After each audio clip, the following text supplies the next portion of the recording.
yourself.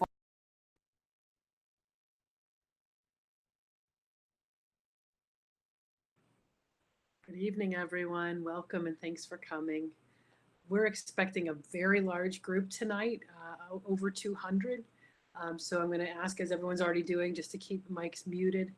We're actually going to wait about another minute or so to just allow a few more folks to join in, and then we'll get started at about 7:02. Thank you.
Okay, it's 7:02, so I think we can get started. Again, welcome and good evening. It's a pleasure to see everybody. We've got a large group tonight, and we're just so appreciative that you would take the time to be here with us tonight. I want to begin tonight by thanking our Board of Education for their continued leadership and guidance through what has been just the most difficult 6 months for all of us for so many reasons. We've got some members of the board with us tonight to hear the feedback from the community. I also want to thank our administrative team. We've got our building principals here, our elementary building principals, and it's unique in that we actually have 5 of them right now for 4 buildings. So both Tanya Wilson and Susan Gilbert here tonight for the transition, as well as Maria, Dr. Maria Thompson, our Director of Humanities, our Central Office Cabinet, Julia Chung, Jim Rickey, Dr. Steve Garcia. They and the entire administrative team have tirelessly worked throughout this summer, basically giving up the summer. The days, weekends, nights, vacations, there's only 24 hours in each day, and somehow they managed to squeeze at least 30 hours worth of work into that. And I just am so appreciative of their continued commitment to the district and the students, and their work to get us this far has been just monumental. So thank you to them, and I'm pleased that they'll be here tonight because they can really help to bring some detail and bring this plan to life in a way that no website or emails would ever do. So thank you for their work that led to being here, and then thank you for their presence tonight.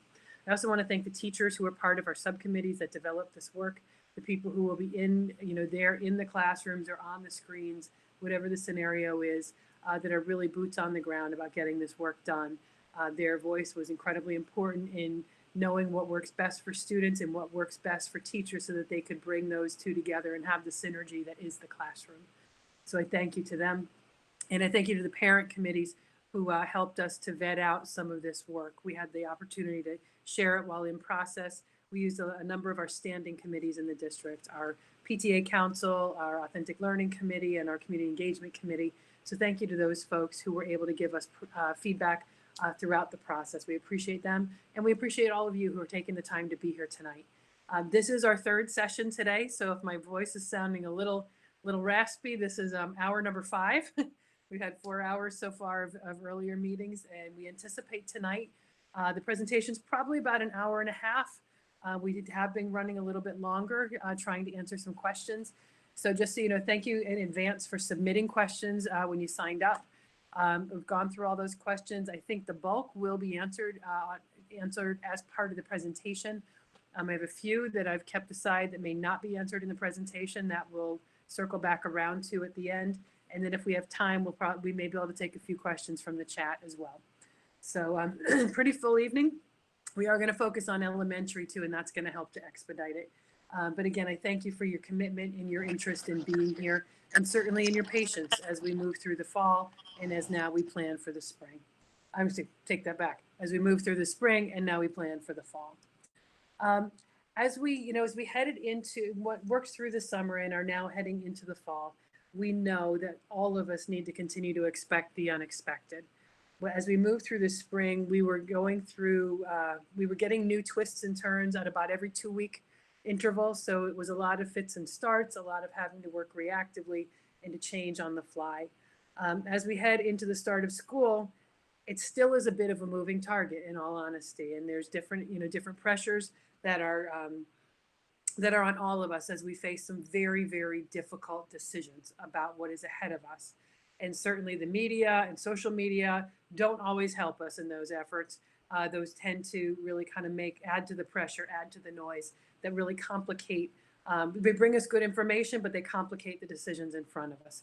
So as an administrative team and as a district, we really tried to remind ourselves of some of the key things that we need to get us through this, as far as flexibility, collaboration, communication, and relying on one another and trusting that we are all coming to this with the best interest of our students in mind, all assuming good intentions, all wanting the best for our students, even if we've got different opinions about what that looks like and different perspectives about what the opening of school should look like. The fact is we all recognize that we all want what's best for our kids. So knowing that in our community, that is true, that is so characteristic of Pelham. That's one of the things I've appreciated. So we appreciate you all coming with that same intention tonight.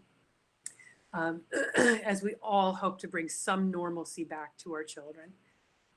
So as we headed into this planning, we kept those things in mind. We also reflected a lot on the lessons learned in the spring through the virtual instruction.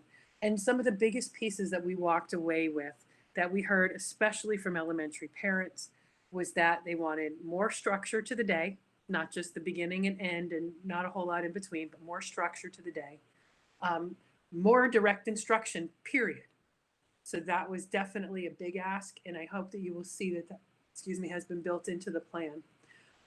And wanted classes each day of the week. At the high school, that was more the issue there, where we had 4 days of classes, and the 5th day was kind of a flex day where there was professional development, opportunity for individual reach out. But we heard the parents wanted 5 days a week, structured schedule, more direct instruction from teachers. Those were the big pieces that informed our work around the virtual model. And then with regards to a hybrid, the other pieces that we heard a lot of in the feedback that led us to what is being shared with you tonight is we heard from families that the recognition, and I think we all learned this and know this, but I think it's worth saying, we all know that no plan is going to work for every family. It just is the case. No district has the same plan. There are 700 districts in the state. And as much as we all collaborated regionally and shared what we were doing, the fact is every single district's plan is different. So there will be tons of comparisons, but a lot of that goes back to, in many cases, the local values and priorities, as well as the local constraints. We have unique constraints in Pelham that our neighbors have different constraints. So things like having neighborhood schools adds a layer for us. That's somebody who has all of their elementary school students in one building. Different constraints, different challenges. We're very landlocked. We don't have a lot of space. Other districts who are further north may have acres and acres of space. We don't have that. There's a lot of different things, whether it's staffing, space, scheduling, or values and priorities that bring different decisions as we navigate through this process. So what we've tried to do is keep in mind, again, that feedback that we learned from the fall, what the community expressed as their priority. And then when it comes to the hybrid, the additional 2 pieces that we felt the community strongly communicated to us was parents recognized it wasn't going to work for everybody, recognized it was going to be difficult, but said, please at least give us a predictable schedule. And if you can, have all of our children on a similar schedule. So, and that especially we heard that from parents who have children at both the elementary and secondary schools, And I think behind that was the hopes that the older children can help with supervision and care for the younger children. So those were two big pieces as we headed into the hybrid model that we had to weigh out amongst everything else. So I share that context with you kind of as background, so to help inform why some of the decisions were made that led us to these proposals.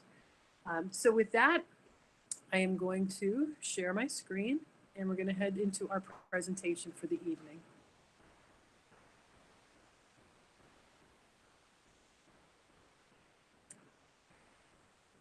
All right.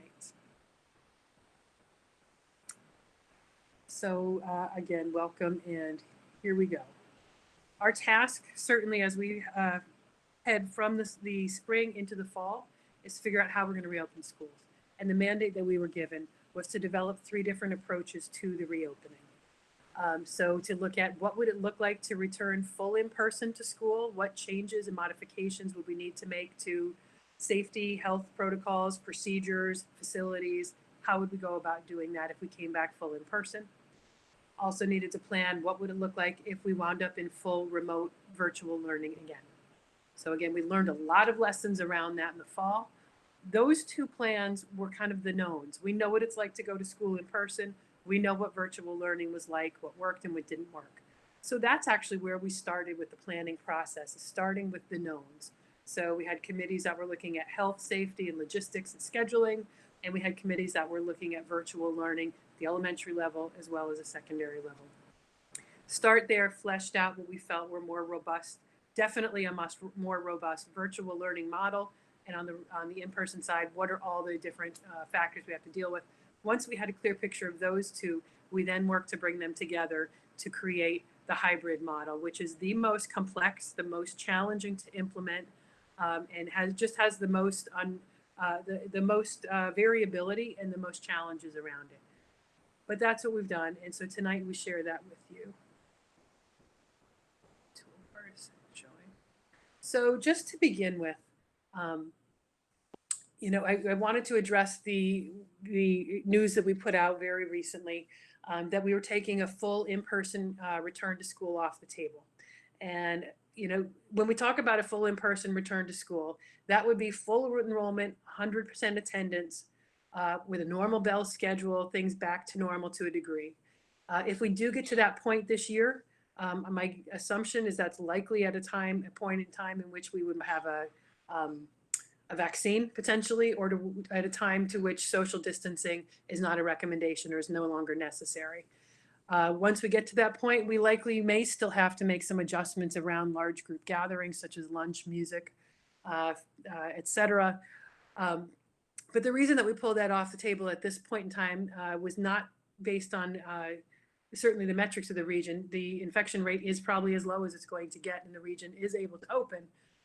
That being said, our buildings, as we all know, 5 out of 6 are about 100 years old. They have small classrooms, small hallways, small spaces. And at the same time, our enrollment as a district has been steadily growing over the last 30 years, really, but even the last 5 to 10 years. That being the case, it is impossible for us to even come close to any form of social distancing in our current facilities with our current student body. So that's the reason that we pulled that option off the table.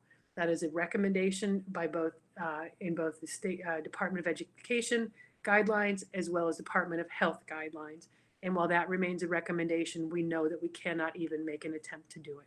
So that's the reason that that is off the table. So we'll continue to watch that and continue to monitor what the guidance says.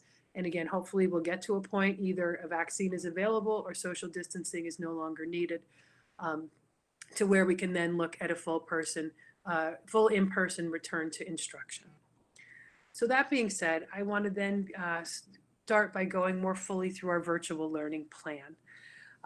It is significantly changed from the fall, and I know there's a lot of trepidation changed from the spring. A lot of trepidation heading into the fall because people's only experience is with the spring model, and we all had many conversations about what worked and what didn't work. This is a significantly different model with increased attention to instructional engagement and direct instruction with the teacher, also with an additional attention to accountability. In the spring, it was a health crisis, a pandemic. Students, families, everyone was experiencing a whole new level of anxiety and stress and unknown. And we took a very do no harm approach, meaning we didn't want any child to be hurt academically by anything that we did as a district. We also had to make a big shift to Google Classroom, which prior had not been used at the elementary level. So we had a lot of hurdles to climb, but we also philosophically didn't want to add additional pressure.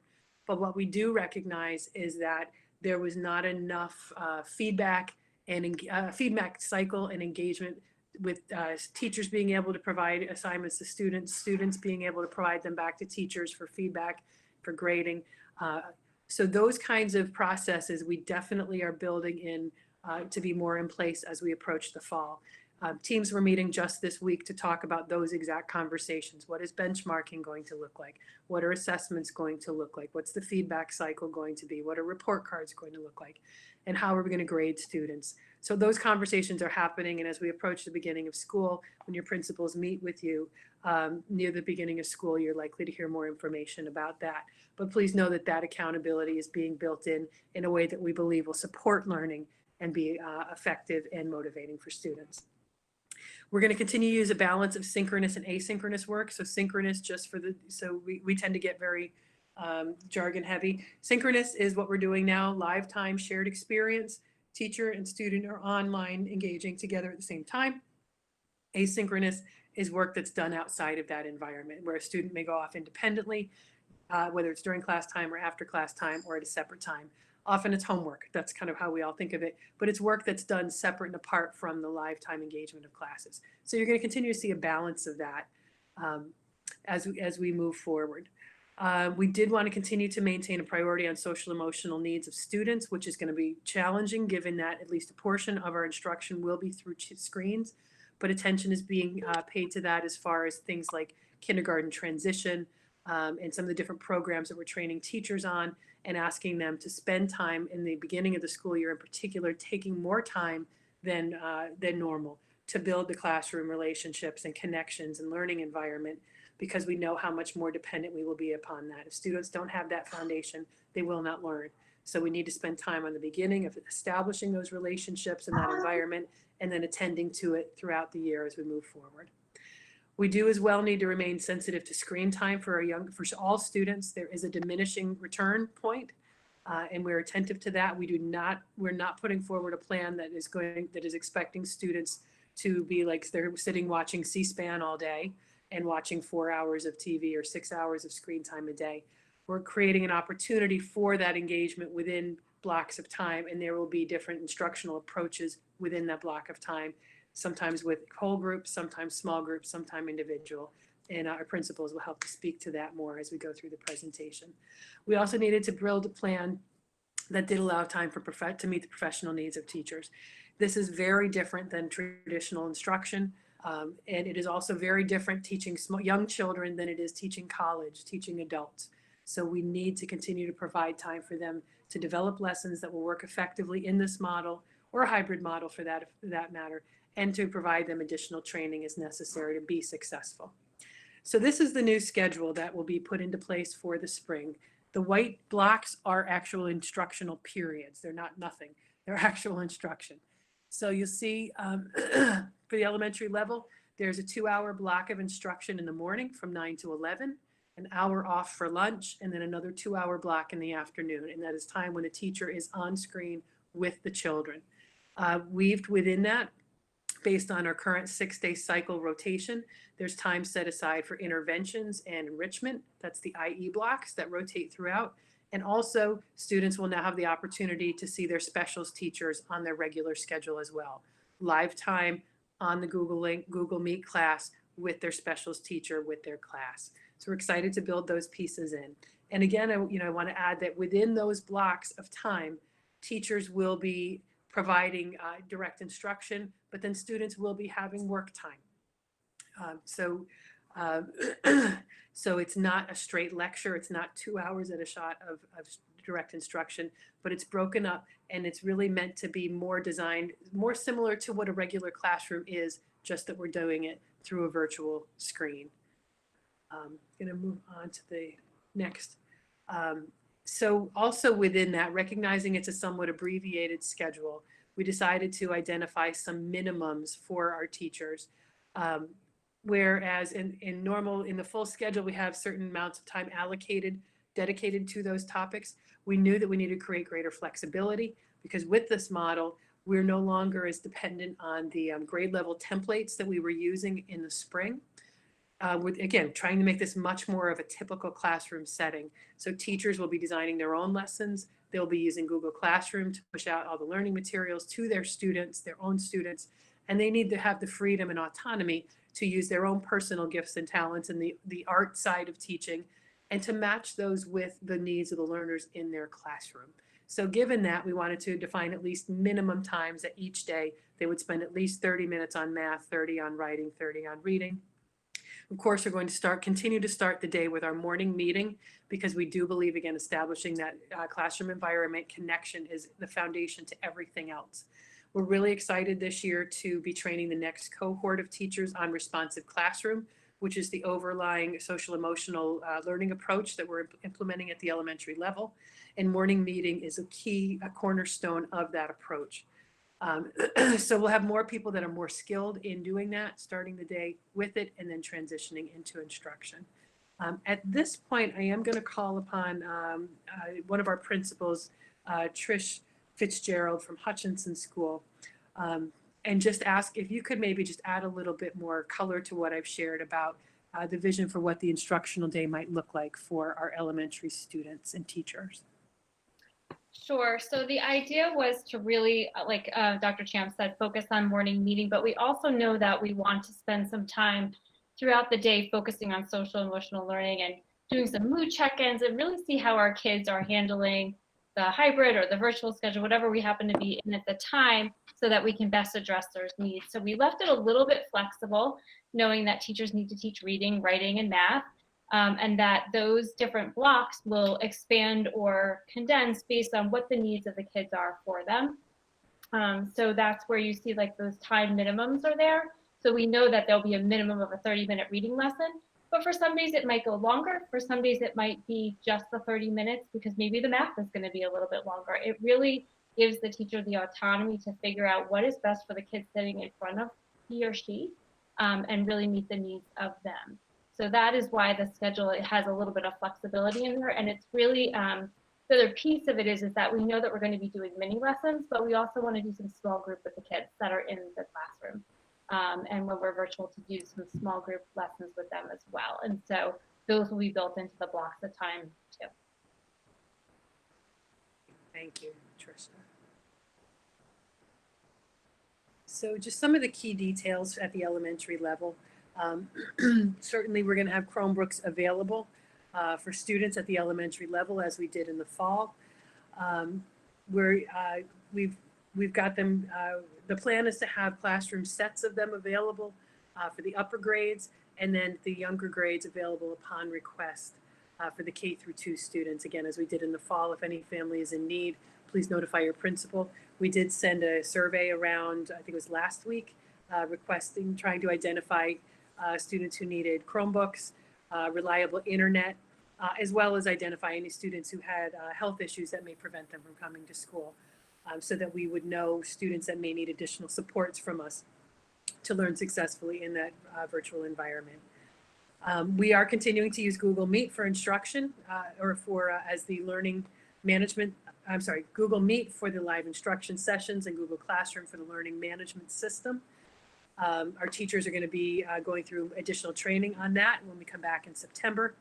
And again, specials teachers are going to be able to use that for interacting with students as well. So we're hoping for a more seamless workflow and no longer relying on those templates we were using in the past, but using Google Classroom the way it was more intended to be, so that teachers can push work out to students at the time it's needed, that it will be a lot less of the links and clicks and trying to move around to a lot of different places, but more seamless from a parent perspective as well as a student perspective.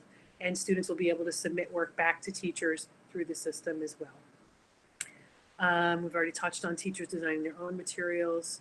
And as Tricia mentioned, the instructional approach is going to vary based on the needs of the teacher in the class, and of course, based on the developmental needs of students.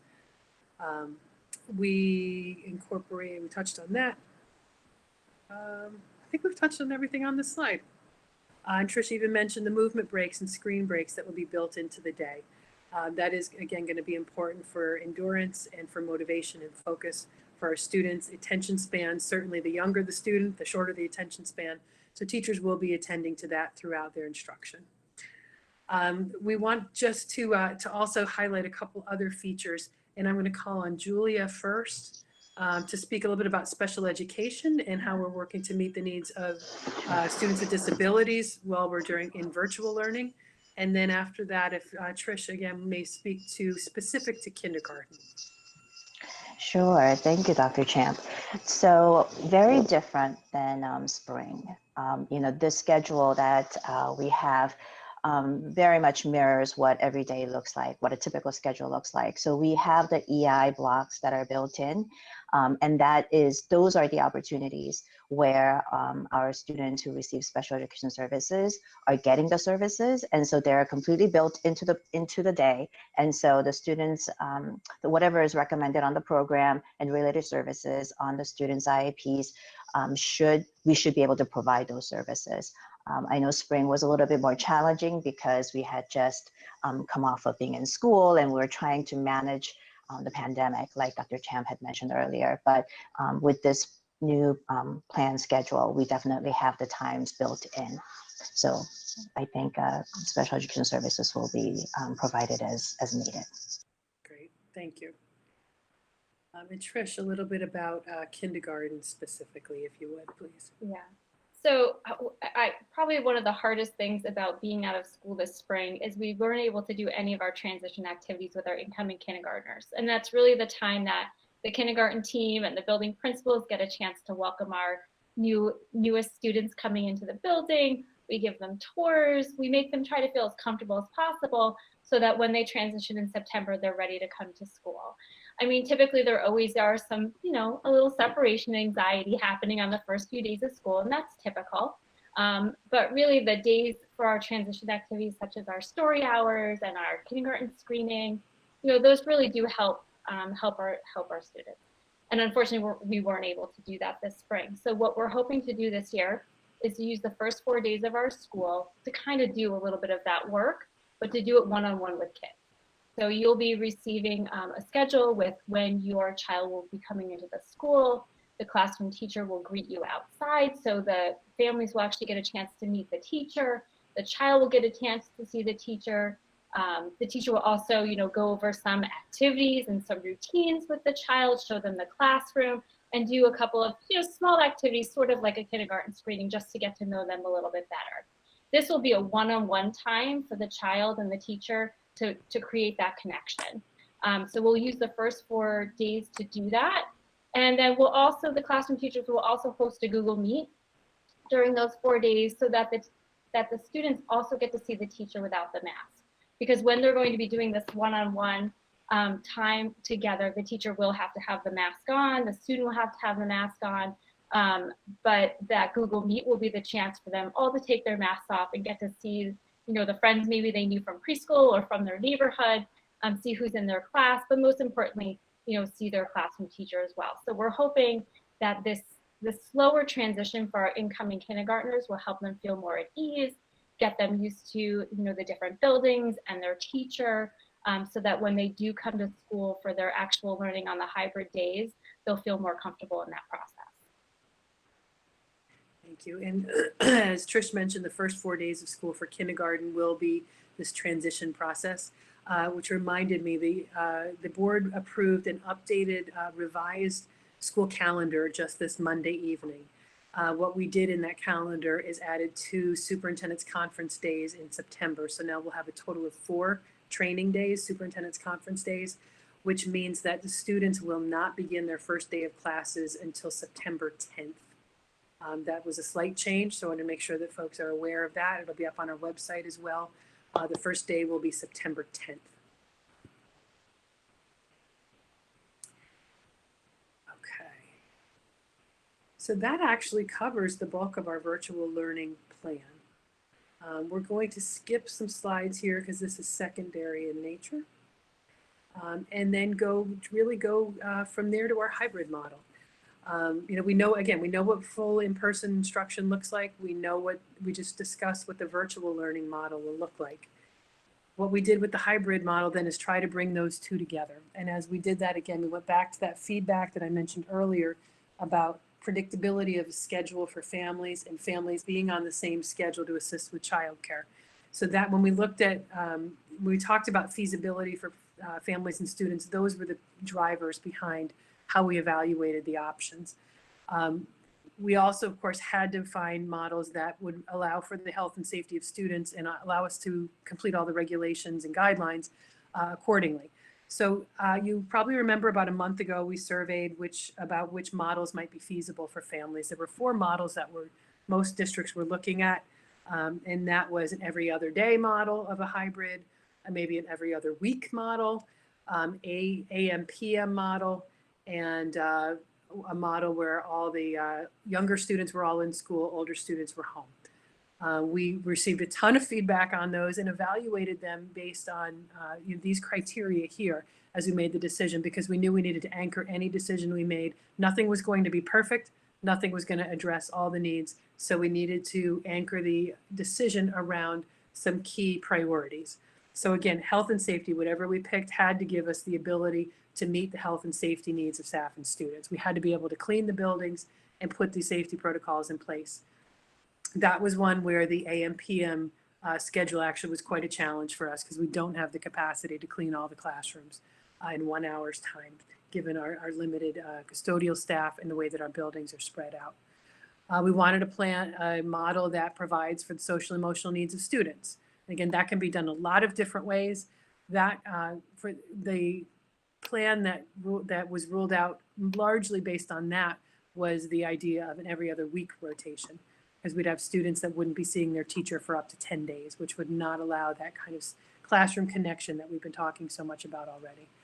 We wanted models that would address the developmental needs of students. Again, that can be done differently within the way that the different models work. So there was some variability around that. And something that provides continuity of instruction across models. We do recognize that we are likely to be changing and using different models throughout the year, and sometimes very quickly. So we needed something that would provide some level of consistency on the schedules, so that so as we shifted, there would be less of a transition, whether it was going from hybrid to virtual, virtual to hybrid, or back to full in-person, some level of parity and consistency and routine for students and for staff. So those were the criteria that we went through. And as we talked, we originally looked at an every other day model as actually the best fit for that, but we ran into trouble right away with the way that would rotate on an every other day basis and how that would impact classes that were set up on an every other day basis.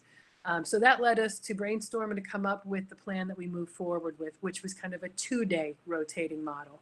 So there would be 2 cohorts, cohort A and cohort B. Cohort A would meet on Mondays and Tuesdays, 2 days of the week. Cohort B would meet on Thursdays and Fridays. And then on the in-between Wednesday, there would be additional instruction on a rotating basis. So that gives kind of the 2+ days of instruction for both cohorts for in-person instruction. One of the changes that was made on the calendar that was approved on Monday night as well, and it does relate back to the hybrid model. If we're using a hybrid model, it is even more demanding on planning time and professional learning time, because we're now putting teachers in a scenario where they need to teach the students in front of them, and that's where their focus and priority is. And it's very difficult to teach the students who are also remote at the same time. That being the case, we needed to provide time for teachers to develop more lessons and strategies and materials for developing lessons that will work in both of those scenarios. So we did build time into the calendar revision that was approved, which would allow on any week where there's 5 school days in that week that we would dismiss early on Wednesdays. It would be a noon dismissal. And again, it's only if we're in the hybrid model, only in a week where there's 5 full days of instruction, there would be a noon dismissal for students so that teachers could engage in additional planning, collaboration, and training on those days to support their work specifically for the hybrid model. As you likely know by now, we have cohorted all the students, basically mostly alphabetically. We did have to make some moves back and forth to juggle class sizes to try to get as balanced as possible. I believe 12 is about the biggest we have in any classroom at any given point in time based on the cohorting. We did our very best to try to keep households together. Again, going back to that request to make sure that schedules are predictable and families were grouped together. And of course, that makes sense when you're trying to cohort and reduce the cross-contamination of students from different households. We were one of the first in the area to get our hands on these 4K document cameras and webcams, and all classrooms have been outfitted with those at this point in time to enable the live stream for students who are learning remotely. I think it's important to note here that in many districts, they're doing a similar A/B rotation. But when students are not in school, they're on an asynchronous day. So we didn't want to have students solely doing asynchronous work at home, which is why we wanted the document camera in there as a connection from school to home, even though it's not the most interactive. It gives a chance for something that was missing in the spring, which was for the students to see the teacher providing the direct instruction and answering questions on the lessons at hand. We had a lot of feedback from elementary parents that they didn't know. There's a lot of instructions about how to introduce the lesson. They didn't know how to teach the lesson because they're not professional teachers, which makes sense. And often when you're talking about Teachers College or Math in Focus, which is a Singapore-based math, there's language, vocabulary, pedagogical approaches that parents just don't know. So we wanted to fill that gap with providing this live stream webcam so that the students can see, they can watch the lesson, they can see the teacher speaking, they can see the teacher instructing, they can hear the questions. Even though, again, they may not necessarily be able to interact in time, they can at least have another additional piece of information, piece of instruction that they would not have had otherwise. Additionally, recognizing that there isn't that chance to interact to the degree that we wanted, we did create a period at the end of the day, and you may have seen it in the actually, we'll see it when we get to the hybrid schedule model. We created a period of time, a little bit in the morning and a longer session at the end of the day, where remote students can attend office hours. It can go to office hours to connect with their teachers for extra support on a daily basis.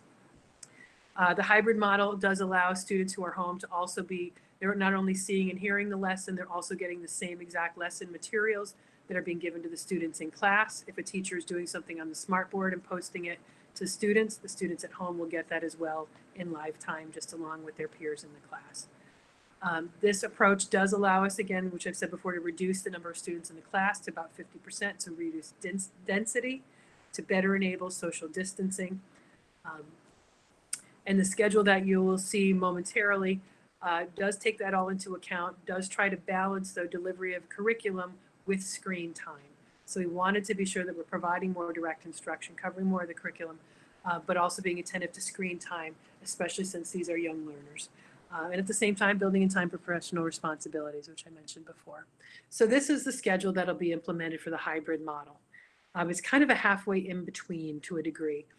The learning times, the learning blocks are, again, 2-hour chunks in the morning, 2 hours in the afternoon. It's still an hour lunch, even though we made it a smaller rectangle, it's still an hour. And again, you see within that the rotating IE blocks and the rotating specials. So that will function very similarly to what it would be in a full virtual environment. The difference here is at the beginning and the end of the day, you see a virtual office hours for students so they can check in with their teacher in the morning if they have a quick question, and then a longer period at the end of the day for students who need extra help, question, clarification, reteaching of anything that occurred during that day. And then given the logistics of the hybrid model and the desire to not have students gathering and not have large groups of students in any one place at time during the day, we will be implementing staggered arrivals and staggered dismissals. So we needed to build time into the schedule for that. So you see that at 9 o'clock to 9:15, there'll be staggered arrival, and your principals, again, as school gets closer, will be sending out the specific information about which doors, what times, what's the procedure, where a temperature is going to be taken, those types of things.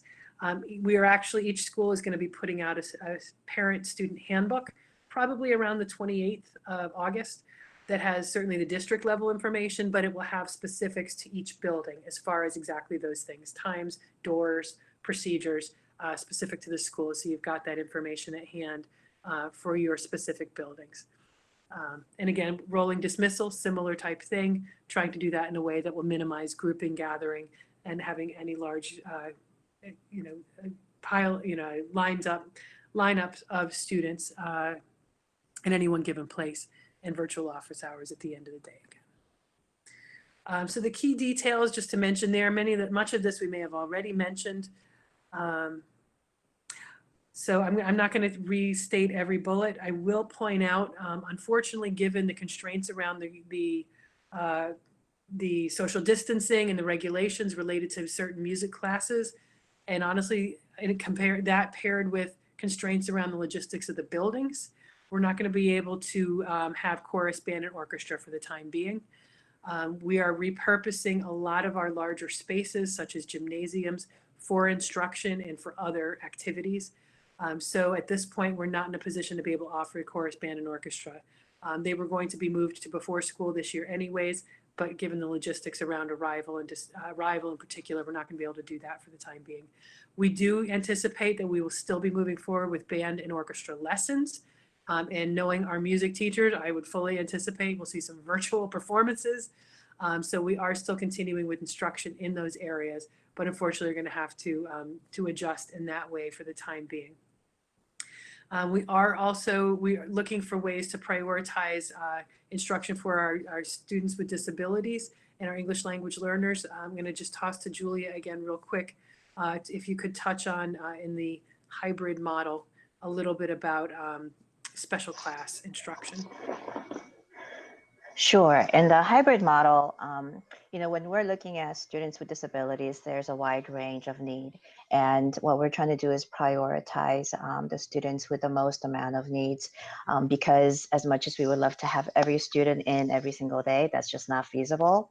And so the students who are in the special classes, which is a smaller ratio to start, so there are only a few students in the class, and so we're planning on having them in every single day, and they will be pushing into their general education classroom as well every single day. When you look at this schedule, we also have EI blocks or IE blocks that will be utilized for resource rooms and also related services, because the virtual office hours in the morning and the arrival and the afternoon as well, the virtual office hours, those are going to be utilized by the classroom teachers. So that's another opportunity for our special education teachers and providers to provide support and offer the services that are in the IEP if it is not possible to fit everything into the day during the IE blocks. So teachers are gonna have to be very creative and trying to figure out how to provide the mandated services, but we'll get there. We'll do that. And they will be in communication as to when those other sessions might be if it's not during those IE blocks. Great. Thank you. Just a couple more bullets I'll hit on this slide. Principals and teachers are working to identify needed supplies and materials that students can have to take home. I can't remember if I mentioned that on the prior, when we're talking about virtual, but identifying kits, basically individual kits, because we're trying to minimize the sharing of materials. And we also recognize, though, that students will need certain materials at home on remote days to participate in the learning. So things like manipulatives, things related to foundations. The PEF was very generous in supporting us with additional resources and materials for students so they can have home supplies of those as well as school supplies. So those kits are being assembled to help make sure that students have what they need for learning. And finally, on this slide, I will point out as well at the bottom right, unfortunately, again, this is similar to what's happening with music. Because of the safety and health constraints that we're working within right now, we're not going to be able to have in-person field trips or town hall meetings, things like that, or PTA enrichment activities at this point in time. We're certainly encouraging teachers to make use of virtual field trips. And certainly we've found that we can manage town halls virtually as well. But for the time being, we're going to have to adjust on those things until we get a little bit more flexibility with health and safety guidelines around social distancing in particular. So turning to health and safety, it's a good segue. We have actively been and will continue to implement the CDC cleaning guidelines for schools. with special attention to high touch surfaces. And we just today received our electrostatic sprayers. So I'm going to ask Jim Ricky, our business assistant, to talk about that momentarily. Please know that we're also going to have hand sanitizer and wipes in all classrooms. We'll have that near in offices and entrances as well. We can't put it all throughout the buildings because it needs to be supervised, but we will have that available in all classrooms along with wipes. So that those are readily available. Teachers are going to be working with students on hand washing, hygiene, having routines in place, maybe even scheduling out classes, doing bathroom breaks, hand washing breaks throughout the day to make sure that that is attended to, as that's one of the most important habits for staying safe with this virus. Everyone is going to be required to wear masks, all staff, all students, everyone, unless they have a medical exemption. Of course, then we will be providing mask breaks. So that's mask breaks and while eating are the two exceptions to when people will have to wear masks. We will provide PPE as needed, certainly for our staff, but if we have students that come to school without a mask, we will definitely be providing that to them, and we'll be enforcing wearing of the masks for students to remain in school. In addition, we wanted to, and this comes back to wanting to be kind of belt and suspenders about making sure that we have not just one, but ideally two different safety measures in place for students and staff at all times. It also comes from the fact, and this is just to be transparent, again, that we've got small buildings and smaller size classrooms. We're not able to get 6 feet between all desks at all points in time. It's just not possible. By reducing to 50%, we are much closer, but it's not 100%. So again, we wanted the masks as a minimum mandate, and the personal barriers are our second line of defense to make sure that students are safe. And having those barriers, they're kind of like the trifold science research type boards, if you think of it that way. Having those there will also enable us, if we need to do mask breaks in the classroom, that does give a level of protection to do that as well. We're going to encourage teachers to make use of outdoor spaces for mask breaks to the greatest degree possible. And we're actually, you'll see it on the next column, we are adding tents to the campuses. We should have 2 tents at every elementary school. For Hutchinson, they're going to be stationed over on Julien's playground on the tennis courts. For the other buildings, they've been stationed closer proximity to the building where we have space. But those will be available for use throughout the day, whether it's recess, mask breaks, physical education, lunch, or if teachers want to bring their classes outside. Building principals will manage the use of that space and will encourage people to use it to the greatest degree possible. We've also added dividers to a lot of the office spaces and small classroom areas, so it is looking a little bit like a bank, especially in central office, a lot of plexiglass going around. But again, those are extra steps and measures that we can take to provide safety for folks. There, in each bathroom, there will be at least one touch-free faucet so we can reduce high-touch surfaces for students and staff. We've also added in paper towel dispensers in lieu of the air blowers for hand dryers. Drinking fountains, again, trying to reduce high-touch areas, so we've capped off the drinking fountains themselves, but still have our reusable water bottle fillers available to students. So we're encouraging students again for a different reason than last year. Last year it was about sustainability. This year it's about not spreading germs, but both are good reasons. So encouraging students to continue to bring their own refillable water bottles. We're also asking teachers to open windows, keep those windows open pretty much all the time to encourage airflow. And again, we've got old buildings, and Jim will speak to this in a moment as well, and about tents. Finally, before I turn it over to him, we are also adding a lot of signage to the buildings and adding social distancing markings to walls and floors as appropriate, so that students and staff have a visual cue as to what 6 feet looks like. And our monitors, teachers will be helping to reinforce that 6 feet distancing in halls and, in bathrooms with students. So with that, I'm going to turn over to Jim for just a moment to talk about the cleaning efforts, about tents, and about HVAC and ventilation. Thank you, and good evening.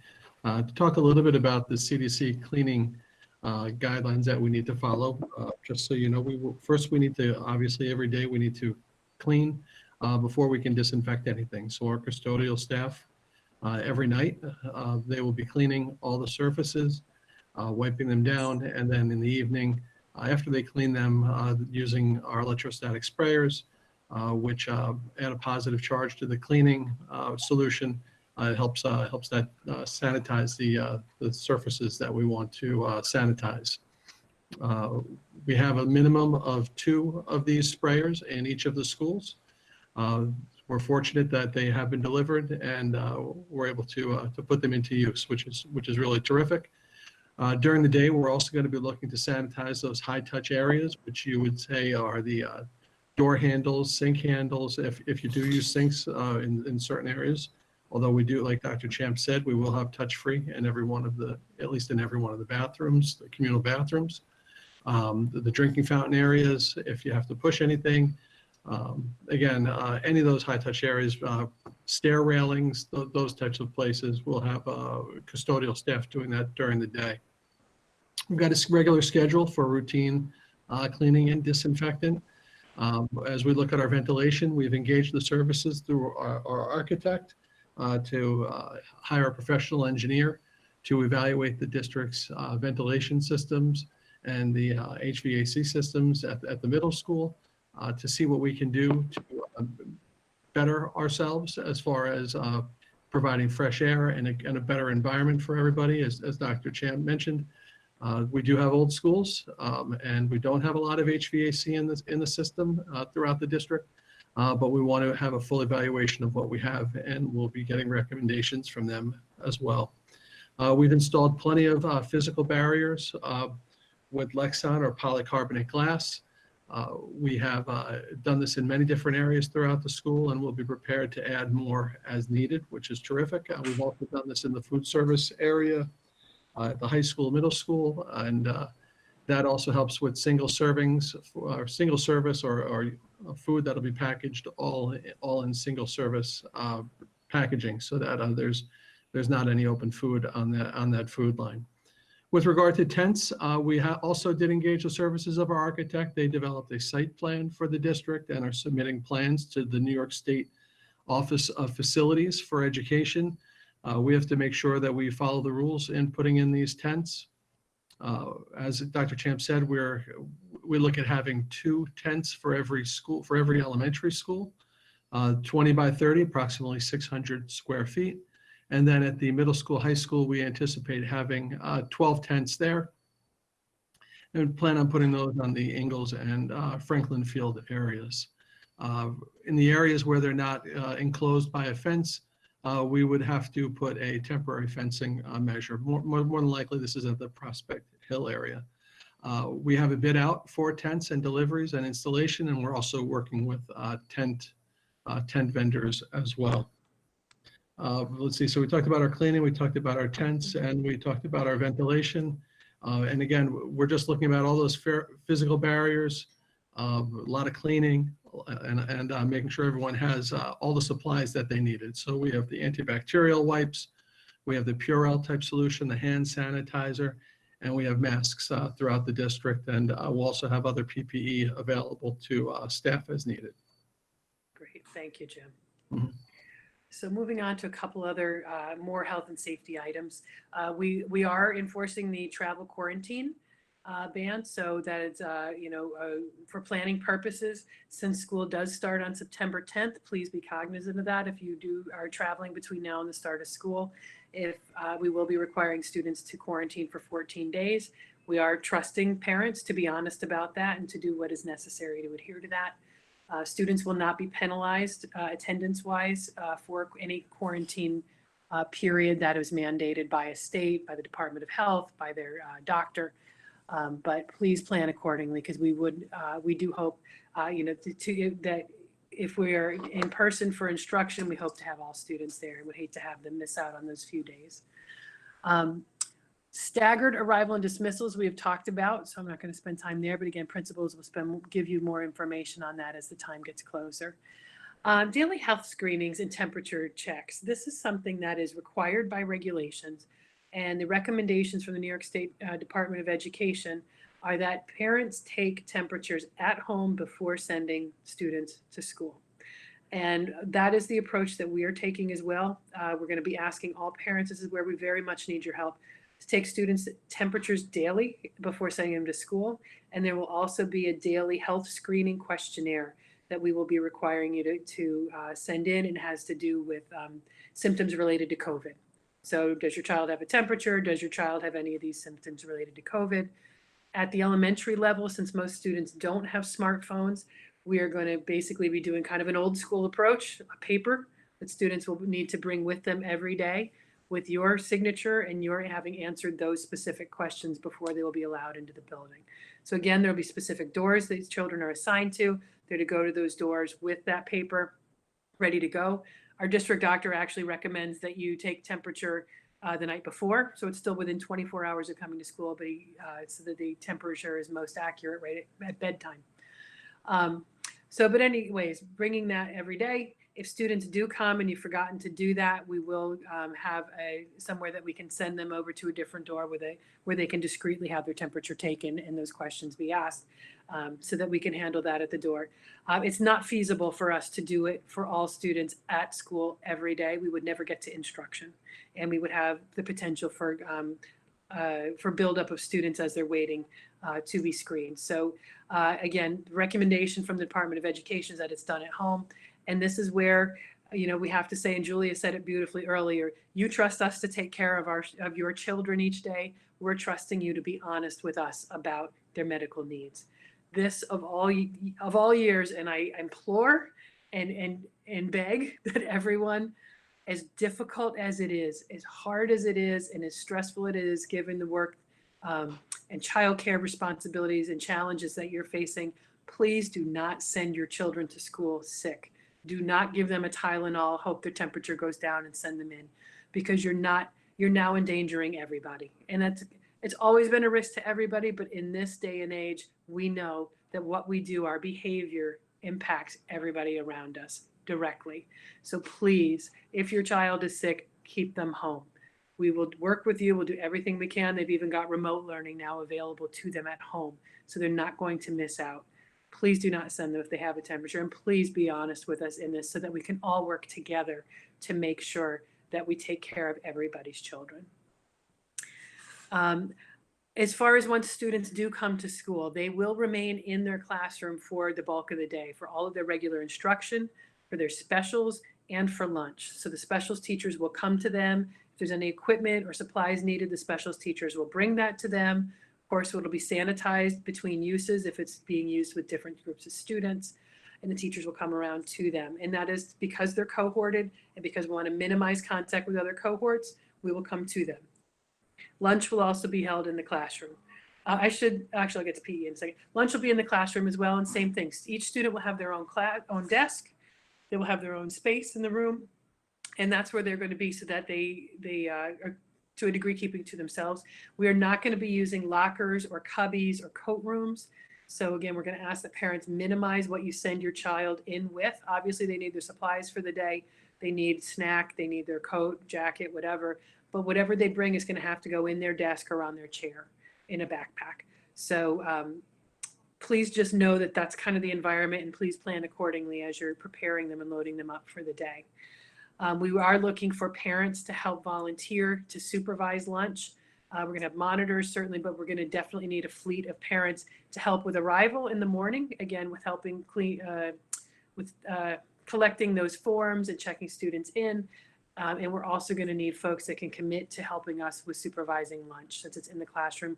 We'll be having all meals, as Jim said earlier, will be boxed lunches, not open food. Box lunches available from the school. Those will be brought to classes and served in the classroom. We already talked about specials teachers. Physical education in particular, just one item of note, that is a special. We will be doing that outside to the greatest degree possible, weather permitting. When it can't be held outside, it will be in the classroom. And if I didn't say it before, that reason for that is because our gymnasiums are going to be repurposed for other things. Other classes, other instruction will need to be occurring in our gymnasium. So physical education will be hopefully predominantly outside. Fingers crossed for a great fall weather-wise, so that we can make the greatest use of that. Of course, we'll have the tents out there as well to assist on rainy days. Principals will work with teachers to set up bathroom protocols. Again, so because we want to promote social distancing, we want to make sure all students have access to the bathrooms and to hand washing. Many classrooms have hand washing stations or sinks in them, but those that don't especially will be prioritized for more access to the bathroom for hand washing. To go back to lunch, this is going to be another big ask. I know it's going to be a tough one, but again, this is for the health and safety of our students. Given that they're going to be eating in classrooms, given that they're going to be monitors and volunteers assisting with that, and given that there's a lot of students with nut allergies, many of which are airborne, we are asking and declaring all of our elementary schools nut-free for this school year. Please plan ahead now. Do not send any type of nut food in any of the snacks or lunches that you're sending in with your children. Our cafeteria food service will be doing the same. And again, that's for the health and safety of students, and also so we don't have to be sharing a lot of personal health information with volunteers and other folks. We'll share it with teachers, we'll share it with appropriate school staff, but we want to maintain the healthiest, safest environment for our students during those meal times. We will still be having recess. Students will stay within their class cohorts and groups and try to keep them divided on the recess areas into these class pods. Since it is outside, since students are moving and hopefully staying as spaced as possible, they will be permitted to have their masks off during recess. It'll work very similar to a lot of the recreation programs that are happening now, where students are outside, no masks, and able to interact. We will be able to use the playgrounds. The regulations and cleaning protocols around those are actually that they are not sanitized or cleaned between uses because it's just not an effective way to clean them. So we will have hand sanitizers out there with the monitors. So again, we'll be setting up protocols so students can hand sanitize before and after use of that play equipment. Protocols for students to wash their hands after lunch, after recess, so that we can continue to have hand hygiene practiced consistently. We are still required to administer various safety drills, and that's fire drills as well as lockdown, shelter in place. But we will be changing the protocols this year. They will all be announced. For fire drills, we will still conduct fire drills, but they will have to be done in a socially distanced manner, which is why we're going to announce them and walk out in an orderly fashion. For our lockdown drills, we are not going to be putting students in bathrooms, in coat rooms, in corners, in small spaces where they're crowded together. We will not be doing that. Students will be remaining at their desks, and they'll be instructed on what the procedures would be if it was a real scenario. And to be honest, I think for a lot of us, this is probably a better approach anyways, as we all recognize that lockdown drills did produce a lot of anxiety in many of our children. So being able to do it in a way that's just instructional and will hopefully reduce the fear around the drill and the scenario altogether, as well as keep them safe and not put them in a position of close contact. And to move on to the idea of nurse's office and protocols, which will be very important. And this is going to transition us into the what ifs category. The what ifs of what will be a reality. We all know that there is a significant potential, and there is a likelihood that there will be cases. And that is just the nature of the virus, and that is the nature of the lives that we lead. So what are the protocols around that? So each school has identified, in addition to the nurse's office, each school has identified an isolation room. So any student who is sick is to be sent to the nurse's office immediately. Any staff member who is sick is to report to the nurse's office immediately. The nurse will assess, are they COVID-like symptoms or is it something else? If they are COVID-type symptoms, they will be isolated into the COVID room. If it's something else, they will be separated into a different room. So we're not commingling people with potential COVID symptoms. Parents will be contacted right away. Students will be sent home. They will be required to be tested and documentation provided before returning to school. Julia Chung oversees our nurses. She is also our COVID coordinator for the district, and she is our direct line of contact with the Department of Health. So if a student comes down with suspected symptoms, again, parent will be called, sent home, sent for testing. Julia will contact the Department of Health immediately, and we will work in collaboration with them from that point forward. That will initiate contact tracing.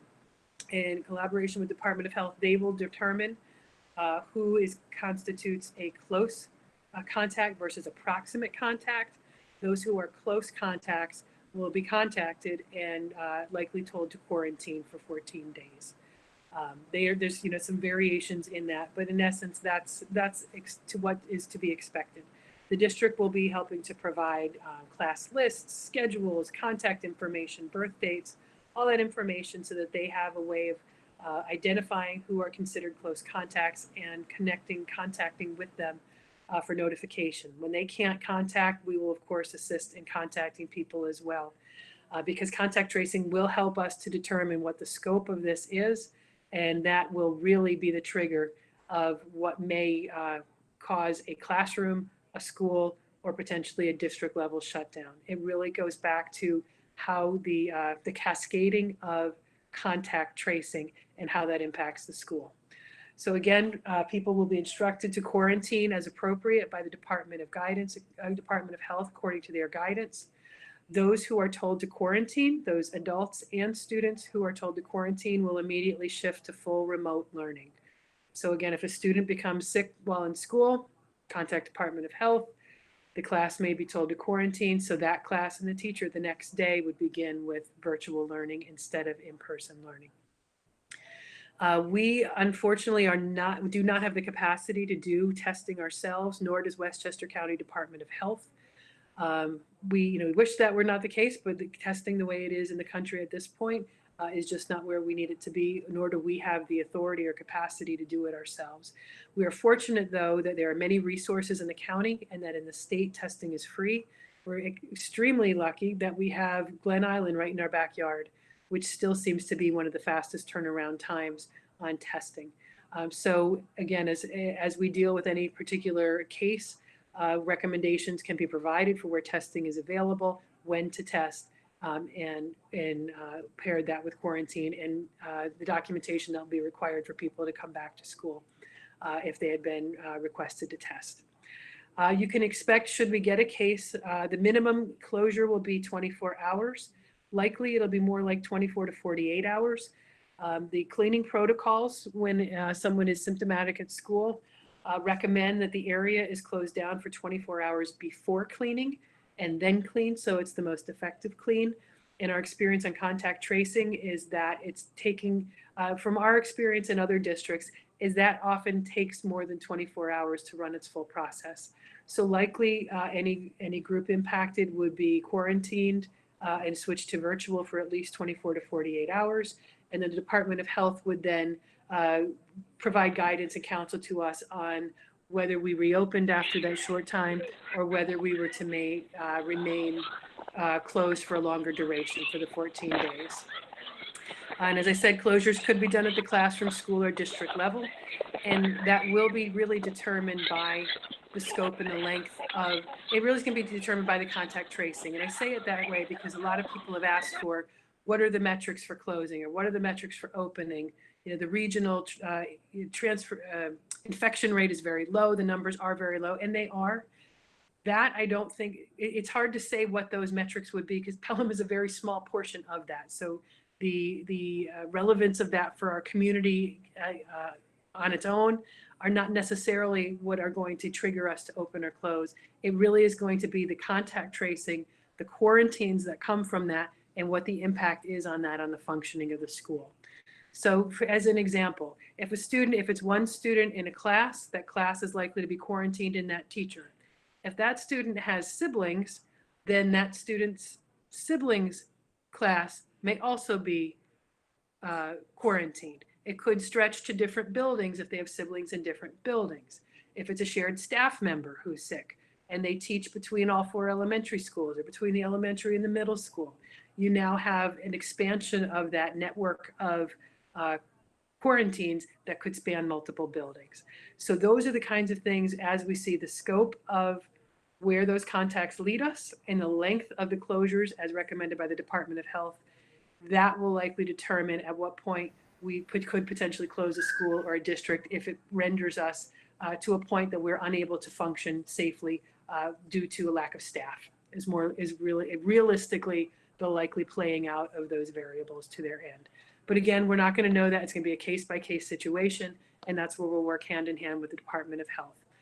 One more piece, and then I'm going to turn it over to Julia to fill in anything I missed. We certainly will assist with Department of Health. They will do their own notifications. We will assist with notifications. But as much as it frustrates all of us, we must maintain the confidentiality of the individuals who test positive. So we will not be able to say who it was, whether it was a staff member or a student.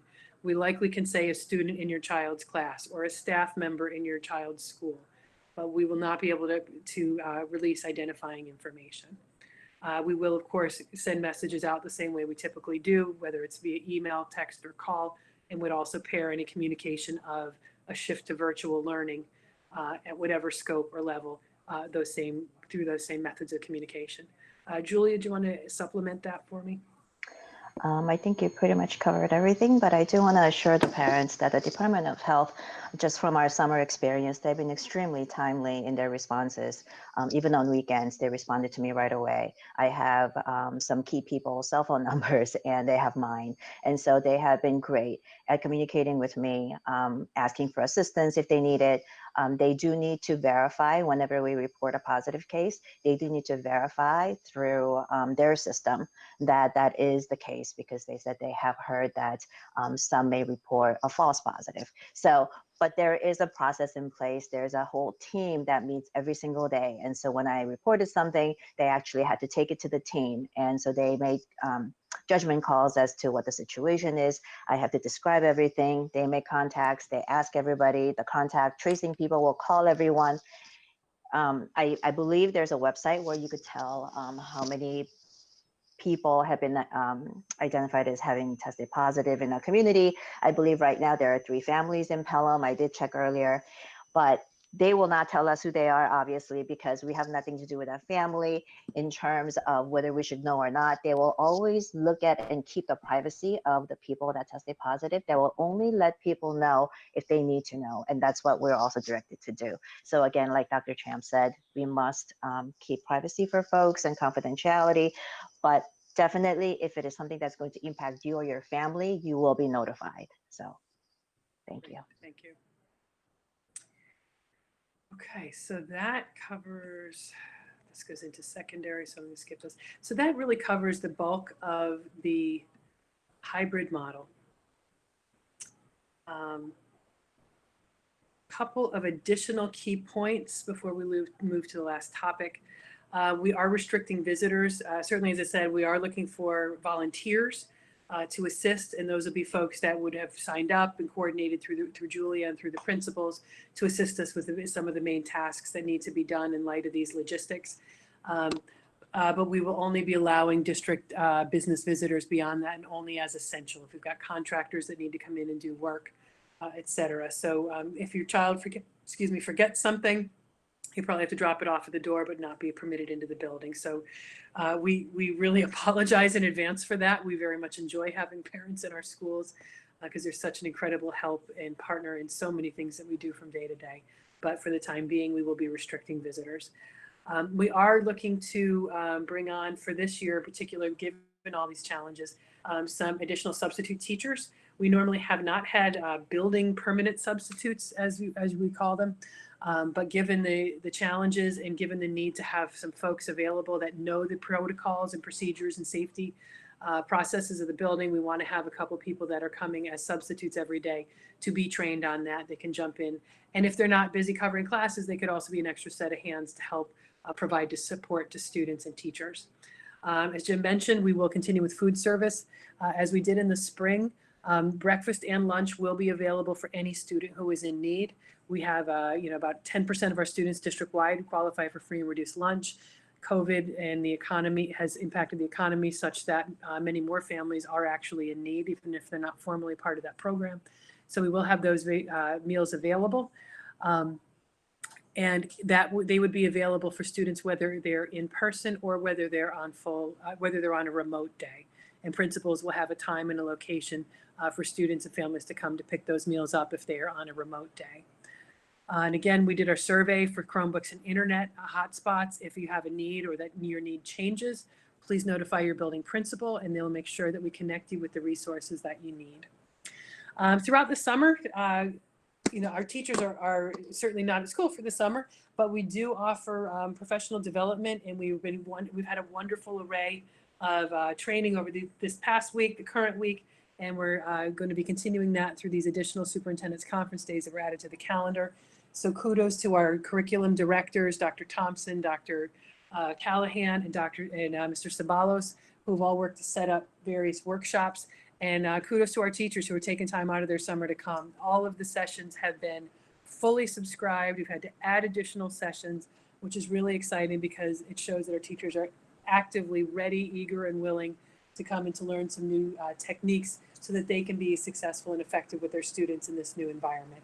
Some of the topics, some of the topics that were offered this summer, just to give you a little sampling, how to make your presentations more interactive, student engagement in a virtual environment, top tech tools, various softwares like Pear Deck, Kami, News ELA, Flipgrid, Dreambox, classroom management in the virtual setting, teachers, college, reading and writing lessons, teaching phonics virtually, continued work on Math in Focus, our Singapore math programs, STEAM challenges and phenomena-based learning in science classes.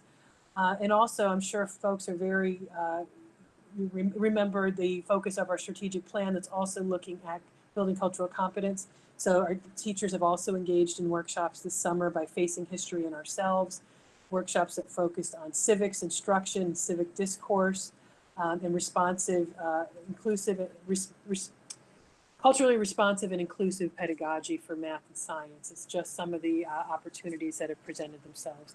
So again, we'll be doing more of that training throughout the superintendent's conference days and then throughout the years to continue to support our teachers in their work.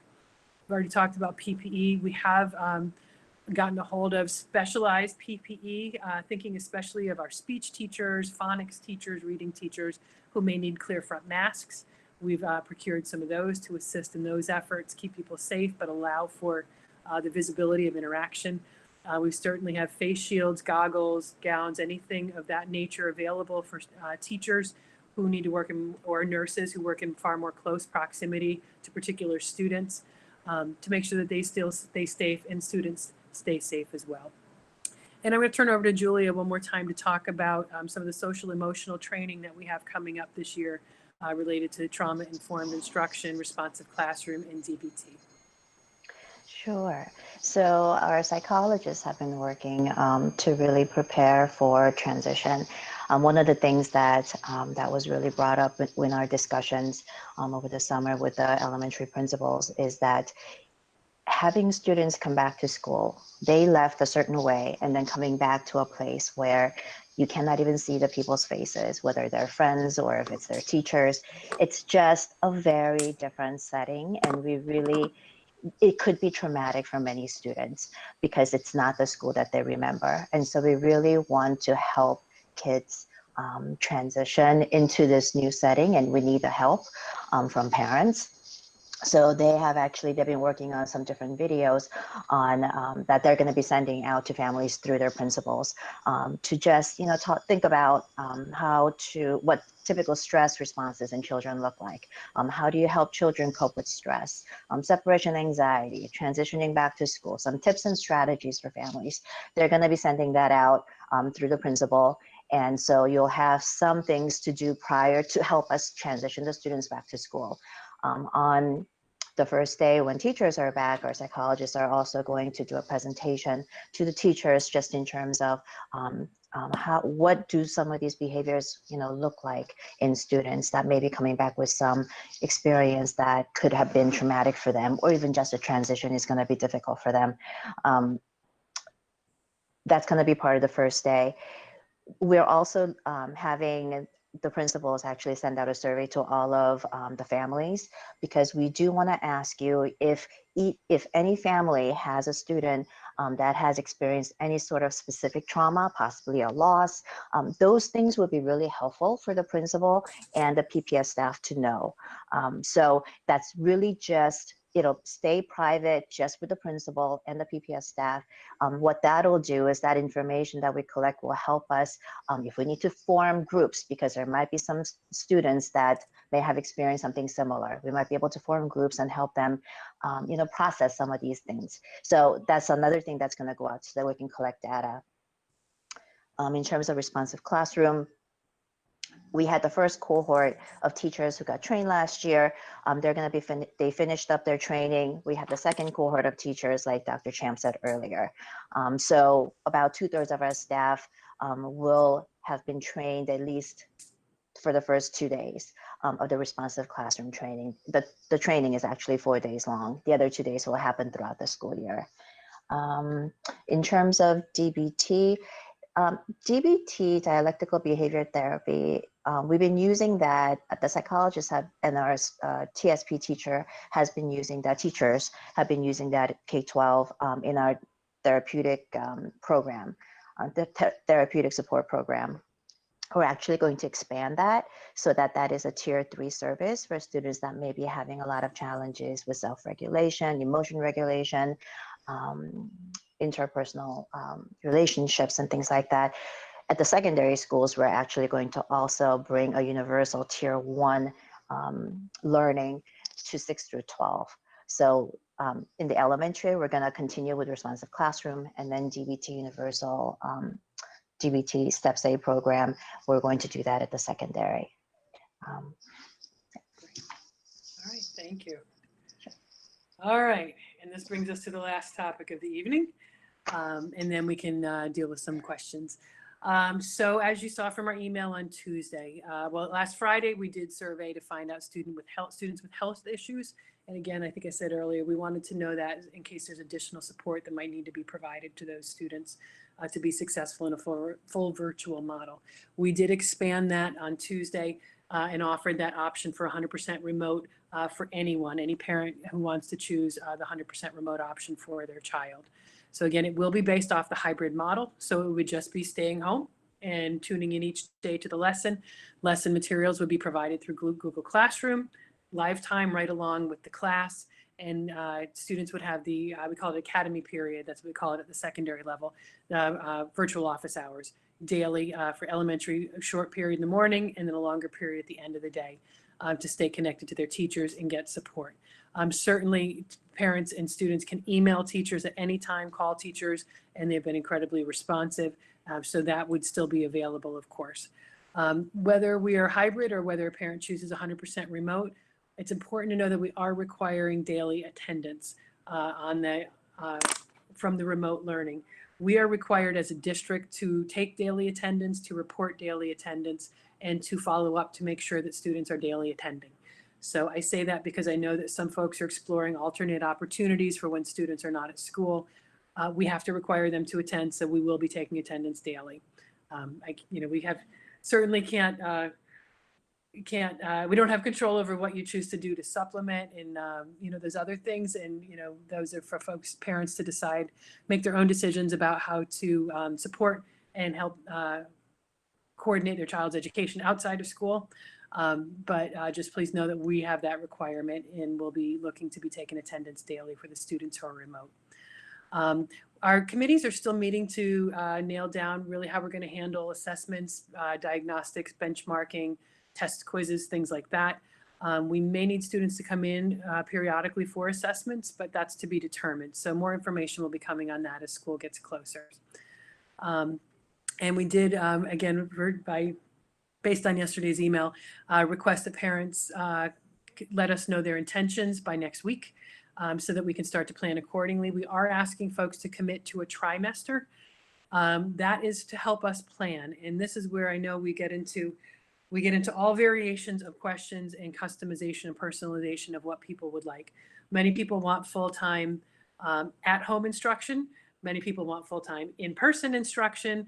And then there's people who want to come and go and choose based on the needs of the family. We can't do everything. And I think that's the challenge. There are potentials that, well, let me take a step back from that statement. We have an obligation to make sure that every child has a seat in a class. So our hybrid model, the way it is designed, is all students, they're in an A or B cohort, they're in every other day. If students choose to stay 100% out, then we still have them on the teacher's class list. They're still counted as part of the class. Because should that child decide that the 100% option wasn't working for them, or they needed to come back in, they need a place to come to. People have asked if they're if a lot of students choose to stay out remotely, can I send my child in more often? We don't know those answers yet because we don't have those final numbers. Plus, again, we need to be able to assure a seat to a child should they need to come in. So at this point, the answer is no, but we will continue to monitor as we move through the process and have people registering and committing to those options to see if it provides additional opportunities. The other question we often get around this is if so many students do decide to stay 100% virtual, could a teacher be set up to be a 100% virtual teacher? And again, right now, the answer is no, because we need the teachers in the classrooms so that we have a class for every child to come back to. Again, once we have all the registrations, we will consider and look to see what options or opportunities that might present for us. But we do need to have a place for those students to come back to at some point in time. So if you play it forward and, hypothetically, if we had 3 sections at a grade level at one school, we had enough students opt out to 100% virtual that we could actually reduce that down to 2 sections in the building and take that 3rd teacher and make them a virtual teacher. If a critical mass of that class decided they want to come back into live instruction, or if we got a vaccine that allowed us to come back to full in-person instruction later in the year, we now would have a problem because that group of students is likely comprised of students from all 4 elementary schools. Where do they go back to? Do they get dispersed to one elementary school that's not the neighborhood school for many of the kids in the class? Do they get broken up into the other existing classes, and those existing classes then be redistributed into the typical 3 that we had originally? It presents a lot of potential challenges. So again, those are all pieces of what we have to think through before we could make a decision to move in that direction. That being said, we have to see what the enrollments look like, what opportunities present before we can make that decision. But we will continue to explore opportunities as information evolves. So we just ask for your continued patience on that. We recognize for 100% remote option, it's likely the full virtual option that we've presented, we believe, is a far more robust model than what we did last year, and would likely be a more robust interactive model than the 100% hybrid.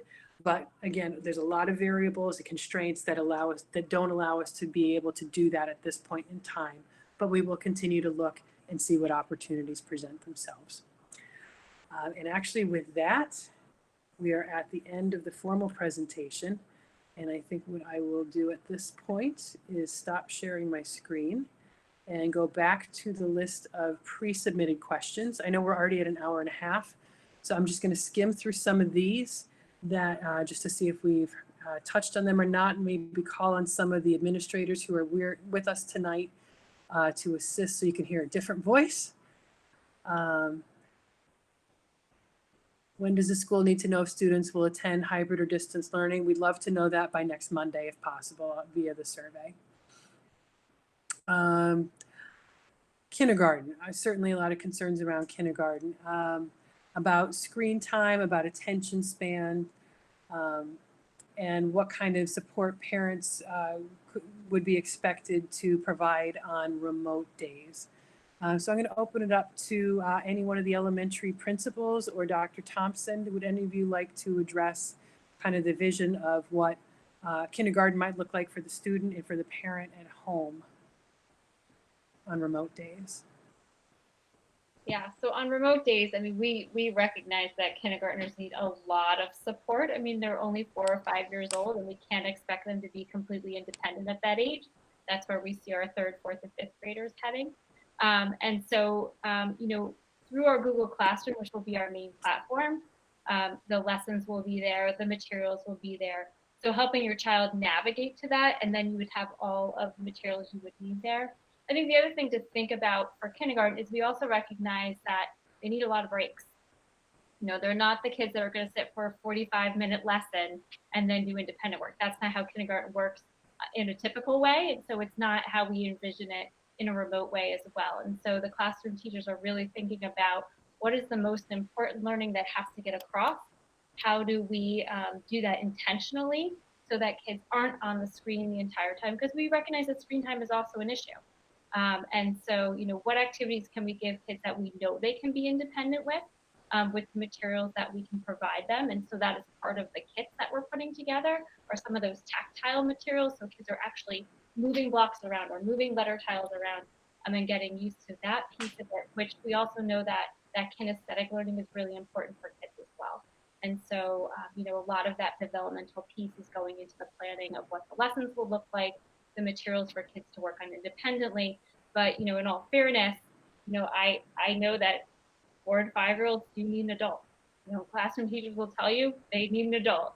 And so, there will need to be a little bit of support on that end, but we are hoping to, have some videos ready for parents to help them navigate the technology so it's not brand new to them. And then also trying to build as much independence with our kiddos as well, so that they can do the work without having someone sit side by side with them. Great. Thank you. And you actually addressed the next question about would there be tutorials for parents to help them navigate the use of the classroom. This is probably a question for Julia.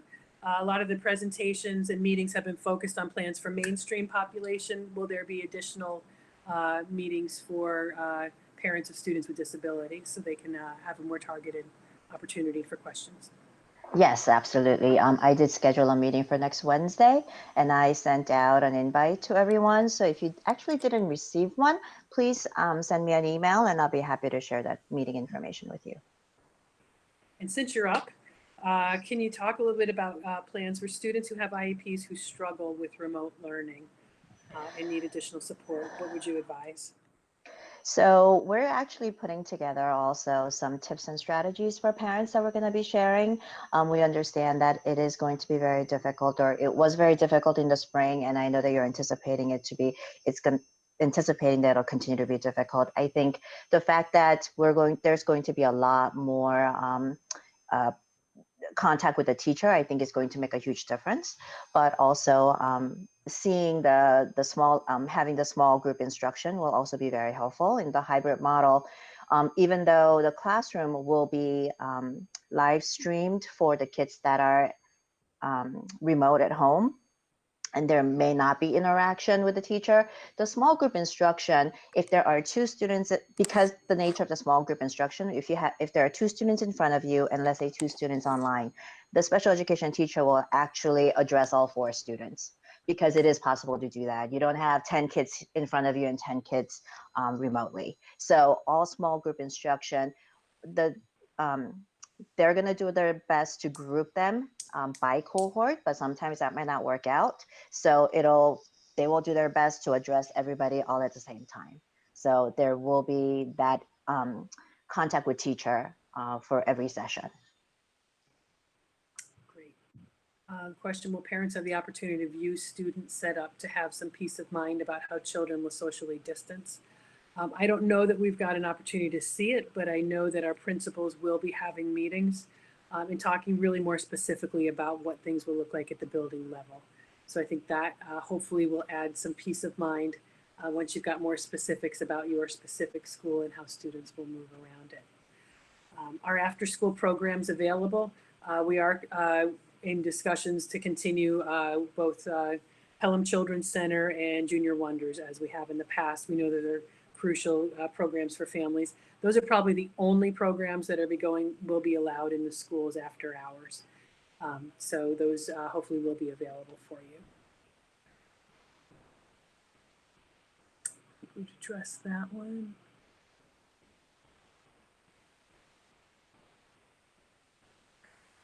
Question, I've heard many parents are putting together pods on their own for days where kids are not in school. Does the school endorse this for these parents? That's something, to be honest, that we're not weighing in one way or the other on. We're not necessarily facilitating it. We're not endorsing it. We're not speaking against it. That's just a decision, again, that parents will make for their own children. We, as I said earlier, will be requiring attendance for students on the remote days. What parents do to supplement beyond that is certainly their own choice, and whatever they're able to provide for their children is their own decision. But we will be providing the Google Classroom lessons and the live stream for students, and the opportunity for students to see their teacher in the virtual office hours after school. What types of devices would support my son and device would best support my son in participating in distance learning. John, I don't know if you have any particular, John Sabalos, any particular recommendations for device? Yeah, I'm here. So, I mean, you can pretty much buy any device, a tablet, a laptop, a touchscreen, depending on how old your child is. We tend to find it easier for a K1 student. It's probably easier with like a touchscreen laptop, a 2-in-1, or a tablet. All of the applications that we're using, everything that's geared through the Launchpad and the Google Classroom and the Google Suite, is compatible with almost every single device that you can just about think of, like a Kindle, Fire tablet, all the way up to the iPad and stuff like that. We'll be releasing some guidance for parents if you have devices at home, like how you can access that stuff. I know I did a lot of the tutorials last year for how to access your Google Classroom and stuff like that. One of the changes that we'll be making for K1 and 2 students is if you were a parent last year, if you remember, you had to type in your child's username and password at pelhamschools.org, and you had to put in a password for your child. For the K1-2, we're actually introducing these QR code cards. We'll be working on those in the next couple of weeks, where it will allow you to actually hold up a QR code to the camera, and it will sign your child in, so that way they can have the full access to the software suite of what we'll be using in Pelham. About 95% of the resources that your child will be using from a distance learning capacity will all be contained in that Launchpad, so there shouldn't be too much that's outside of it that you would have to worry about. Thank you. Please describe what interior building temperatures will be considered too hot for safe instruction. We actually have a district policy committee meeting in the next week to contemplate this question, especially with the addition of masks and without, and discouraging use of fans so that we don't spread aerosol virus. That's definitely an important safety question. So we'll be contemplating and looking to propose a board policy. Of course, the net result of that will be once we determine a temperature, if it is forecasted to be that the classrooms would reach whatever that temperature is, that likely will mean school closure for that day, so full virtual for that day. So, some pros and cons to that. Definitely agree that there needs to be consideration for it, but that will then have implications for parents and for childcare and or working from home. So it's a tough balance, but we will be looking at temperatures. Let's see what else.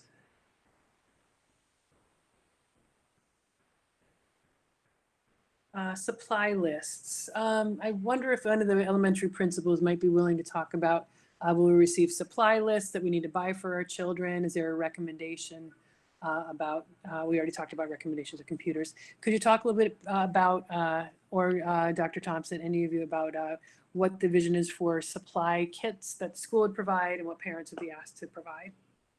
Yeah, so supply lists have either been posted to the PTA website or sent home, and those are usually just the general supplies that we typically ask parents to purchase on a year-to-year basis.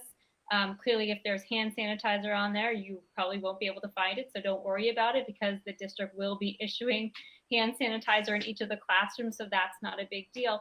But some of the items on there aren't bad to have, especially if we are in a full virtual learning environment that your kids would have, markers or scissors or pencils that they would have readily available to them at home. So those would be probably the supply list that would go home from the individual schools. In terms of the kits that we're putting together, these are really teaching materials or instructional materials that kids would typically have access to in their classrooms, and sometimes they're shared materials. So for example, we in our foundations program in our K2 classrooms, we have these whiteboards with these magnetic letters on them, and this is how we teach kids how to do their letters and their sounds and put their words together. Those are typically left at school. And so if we are in a full virtual, your child is doing the remote learning that day, they wouldn't have access to that board and to the letter tiles. So following along with the lesson would make it tricky. So that is the type of item we were putting into these kits that we're making available to all kids that they would bring to and from school. So they would always have it available to them.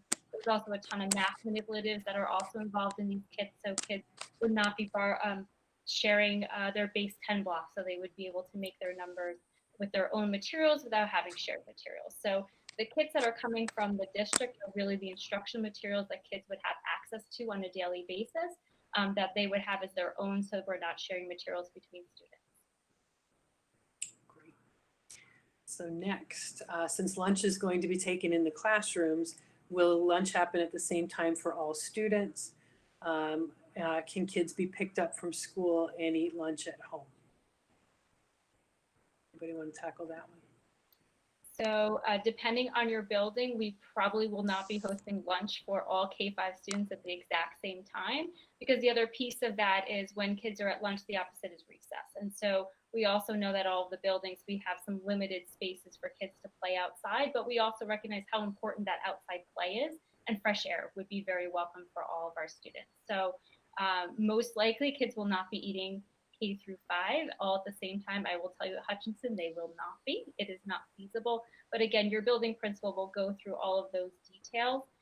In terms of picking up your child for lunch recess, that's always been a possibility. And I think one of the things you'll need to do is work with your building principal in terms of what door to pick up your child and what are some of those protocols in terms of signing out your child, because we don't let any children out of the building without an adult signing them out, so we know where they are.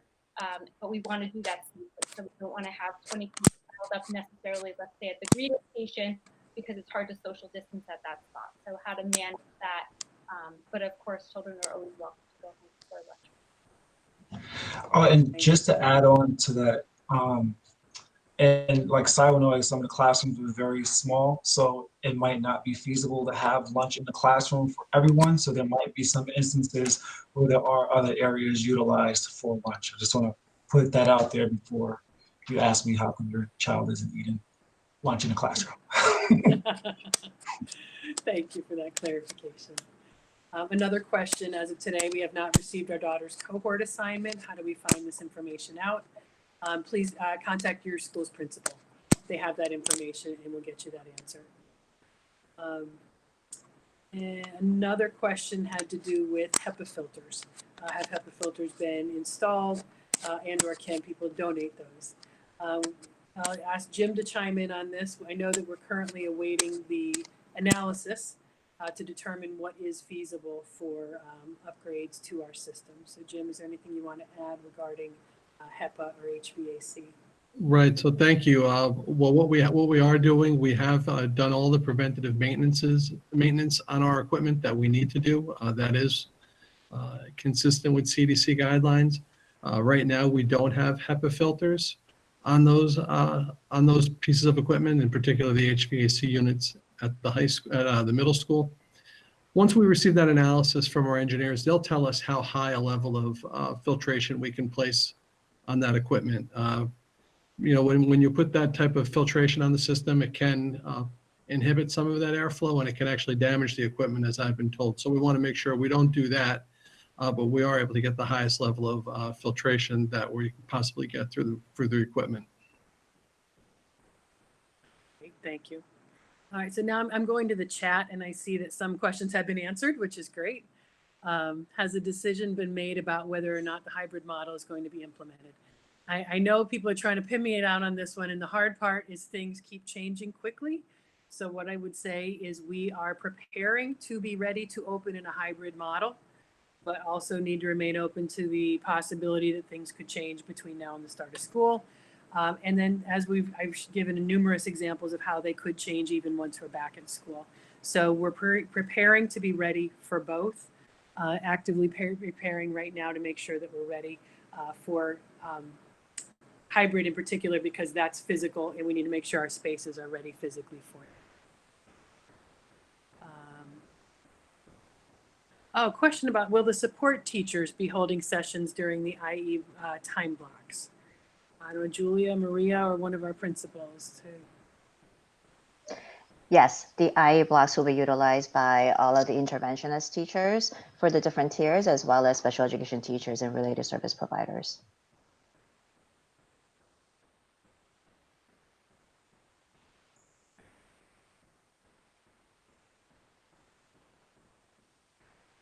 A question about how will kindergartners improve their writing and letter formation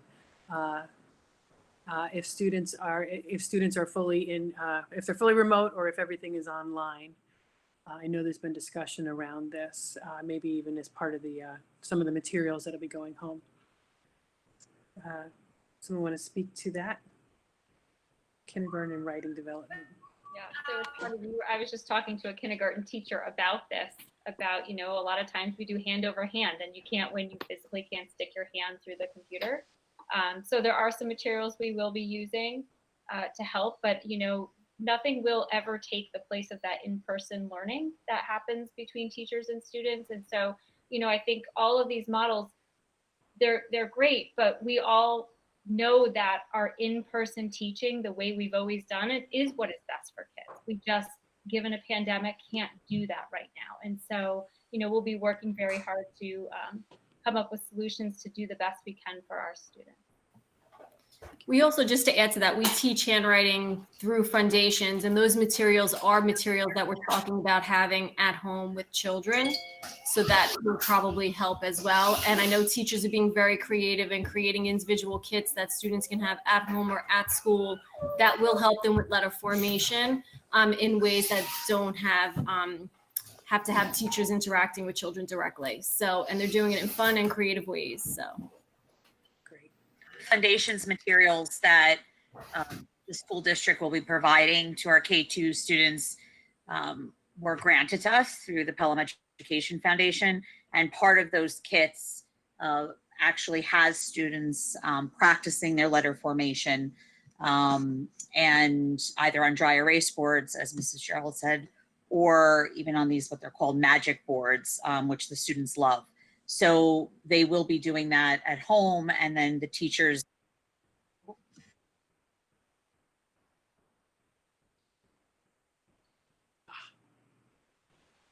Maria froze up. She's probably talking about the foundations lessons. Yes. They are doing it from the classroom at home, but the lessons could be done at home with the student watching the teacher do it. It's something my kindergartner did last year towards the end of the year. He did his foundations from home, and he had the materials at home. So it was very helpful. Great.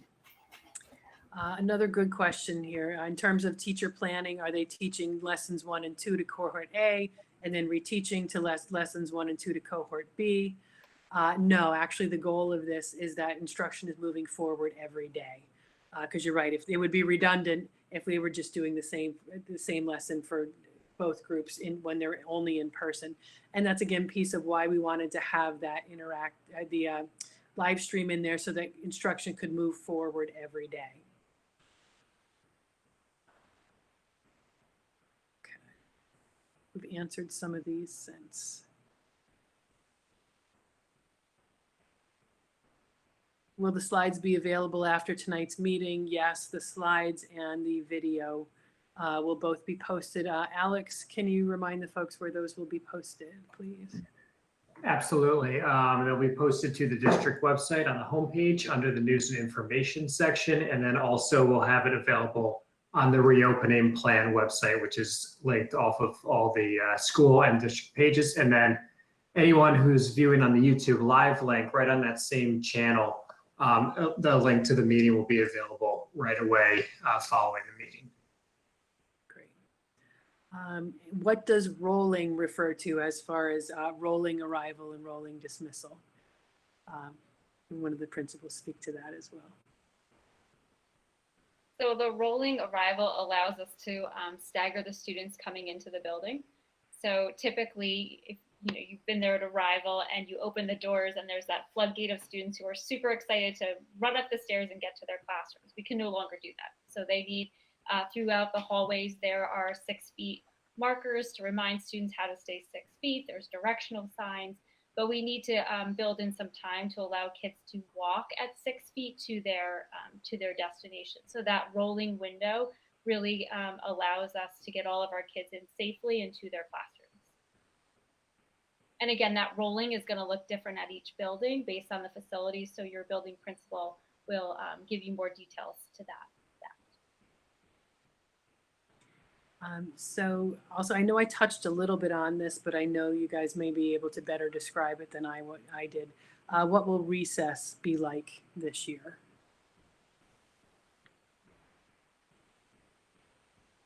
So Don't all jump for it. Don't all. I think it's going to look very different for Trisha than it might for the rest of us. So, Yes. Yes. Trisha, you want to take this one? sure. I mean, the goal for recess is always to get kids outside and give them fresh air and give them, the socialization that they crave. And it's really important that they have it because that's when they practice their social skills. So we do recognize the value in recess and we do want to provide it for our kids. I think the challenge is going to be is we need to keep that cohort together so that third grade A cohort that's in on that day, they're going to stay together with just their class. So how do we find spaces for all of our classes across our facilities to be able to do that? And again, other buildings, it's challenging, but the goal is to get them as much fresh air as possible. I think the other thing we need to think about, and this might be a great thing for parents and kids to think about, is what are some of the activities we can do where we're not sharing materials, right? So we were famous for playing kickball and tag and all of those things, but now you can't come close to somebody else and you really don't want to be sharing the ball back and forth. So what are those fun, maybe we invent them, right? Some fun activities for kids to engage in. I mean, in most of the buildings, there's also a play structure, so that will be available to a particular cohort on that day, and we'll be rotating that through so everyone gets options. And I know the PE teachers, because was meeting with mine yesterday, have met and they've talked about creating like bags for each classroom, for each cohort with materials that students can use that aren't shared or touched. And so they're coming up with creative materials and games that could be used at recess. Janine, I'm going to ask you to answer this one because I think this came up at our last session too.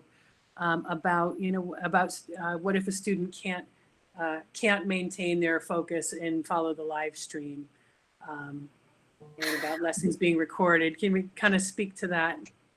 Yes, we anticipate that will happen. I've had it happen with my own son.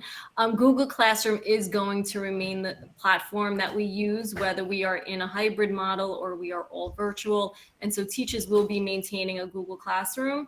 And so should a child miss the live portion of a lesson, the assignments will still be in Google Classroom.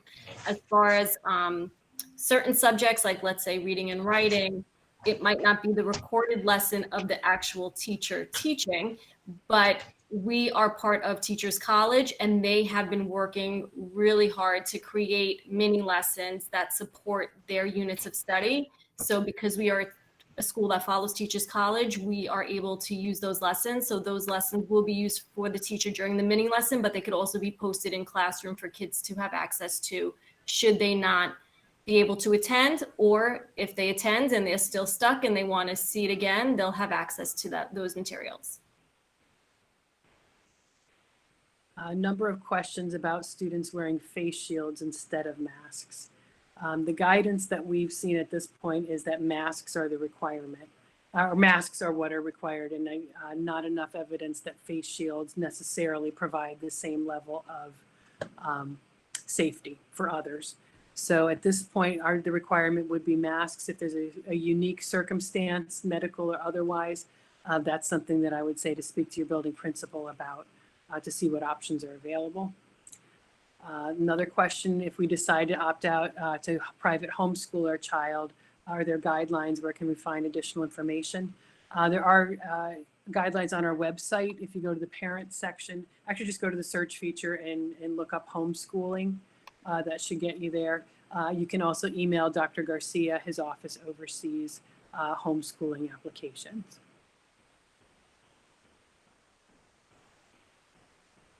And there's questions about bathrooms and mask breaks, and I know that those will be covered at the building specific meetings, and we touched on those a little bit. A lot about Google Classroom, which I think we've touched on as well.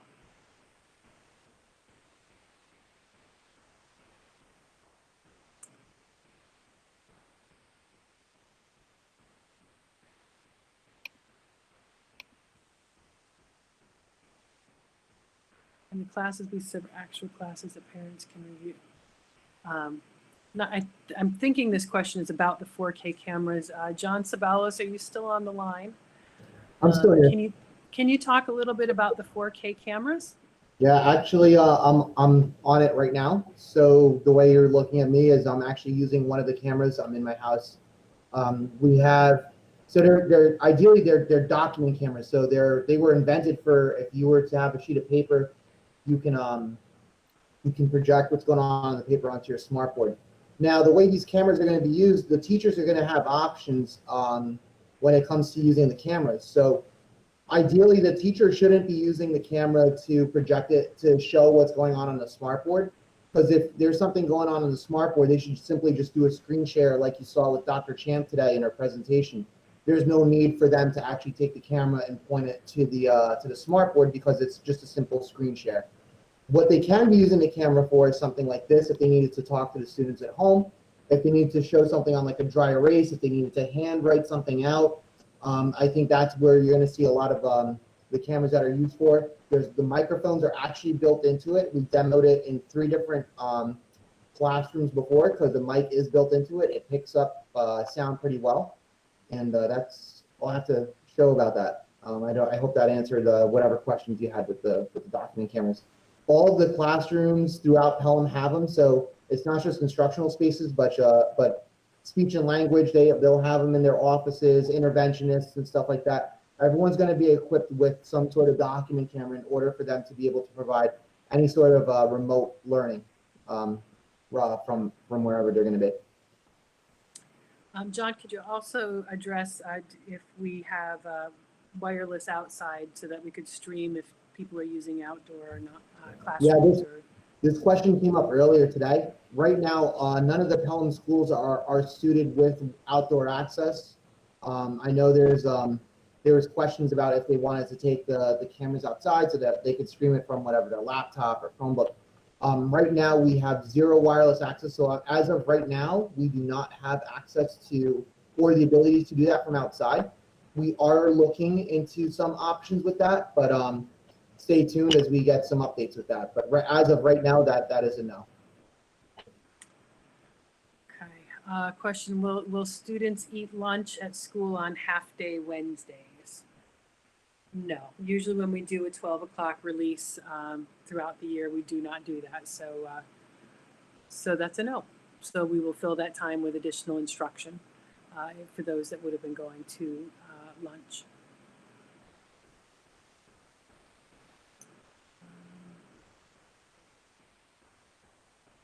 I'm still skimming through.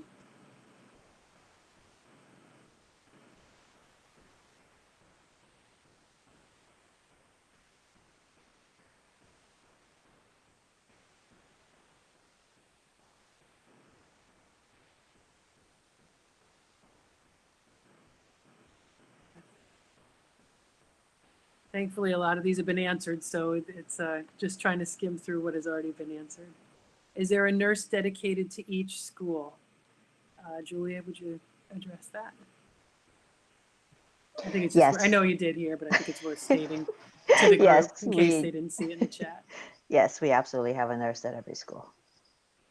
And right now we're trying to secure like a sub nurse for the beginning of the school year, just to make sure that we have someone else available just in case. Will teachers be walking around the classroom and getting close to students, or will they be staying 6 feet away at all times? The principal want to take that one? So I think, we've all been living in this pandemic long enough to know that that is really a personal prerogative. Some people feel more comfortable getting closer to other people than others do, and I think we need to respect that. It's going to be hard for a teacher to stay away from kids because they're so used to interacting with them. The way the classrooms are set up, all the students are facing forward. They're, as much as socially distanced as possible. And so, navigating, trying to get back in between some of those desks may be a little tricky, but again, it is going to be up to the individual teacher in terms of the interaction and also knowing what the health needs in the classroom are. So, and what the health needs of that teacher are. So I think, there's a level of flexibility there. Another question has to do with face coverings. And of course, as I walked past the TV today between sessions, I know that there's been a lot about gaiters and whether they work or not. We're going to likely need more guidance before we can answer that, because the question has been, will gaiters be allowed as face covering? So we did just get a document from an organization, Pediatricians, that speaks about masks for students. And we'll be sending that out, but we'll need to get some additional guidance from our district doctor and from the Department of Health as to whether gaiters are considered an appropriate face covering in light of the news that's on there today. Unless Julia, unless you had any additional information on that. We'll wait for guidance from DOH. Yeah. Okay. Still a lot of I know I'm about in the middle, and I think of the chat. I know we're approaching the 9 o'clock time. There do continue to be questions about interactivity, so I think we need to should address that again one more time before we wrap up tonight. Really what we're trying to do is set a baseline of expectation. I said it before, I'll say it again and again. I would ask if any of the principals want to add how this really add color to what this will look like. It is very difficult for a teacher to teach one group of students in front of them and try to manage and teach and interact with the students who are virtual. It is very difficult. The class sizes, that was another question. 12 is probably about the biggest you're going to see in the hybrid model. But again, 12 students in front of you and 12 students at home to interact is very difficult. And so that is why we're saying this is going to be a live stream. It was added to fill in the gap between having to do the work asynchronously. This gives students the chance to see and hear the instruction. There will be opportunities for interaction throughout the day. I believe morning meeting is planned to be interactive. We have the office hour sessions at the end of the day. They're planned to be interactive. The way the special education is being approached is through a much more interactive methodology. And as teachers develop skills with the technology, you likely will see more interactivity. But we don't want to overpromise and underdeliver. So I don't know if anyone else wants to add to that as far as the interactivity and what parents and children can expect in that regard beyond that.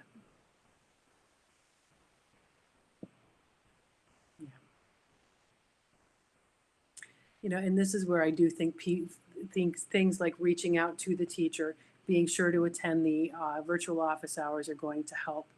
And I would add to this that we are going to be seeking feedback from parents, from teachers, and from students throughout this process, at least quarterly, probably more often than that, because we know that the best laid plans, it's a starting point, but it's likely not going to be perfect.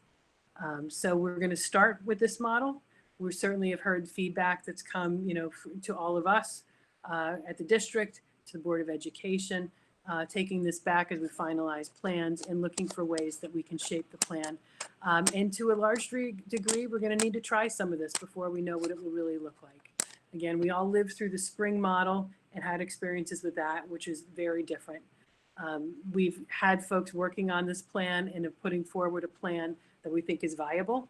We're going to give it a try. We're going to live it. We're going to seek feedback, and then we'll do what we can to evolve it to the next level.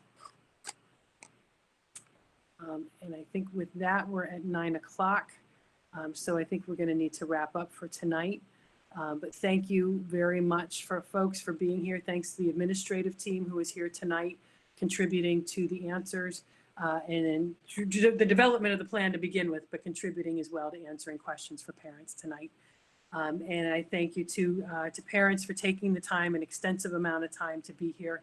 And please look forward for more information coming from the district, coming from principals as we head towards the beginning of school, and for more opportunities to engage. And mostly we just look forward to seeing your children on September 10th in whatever form that may be.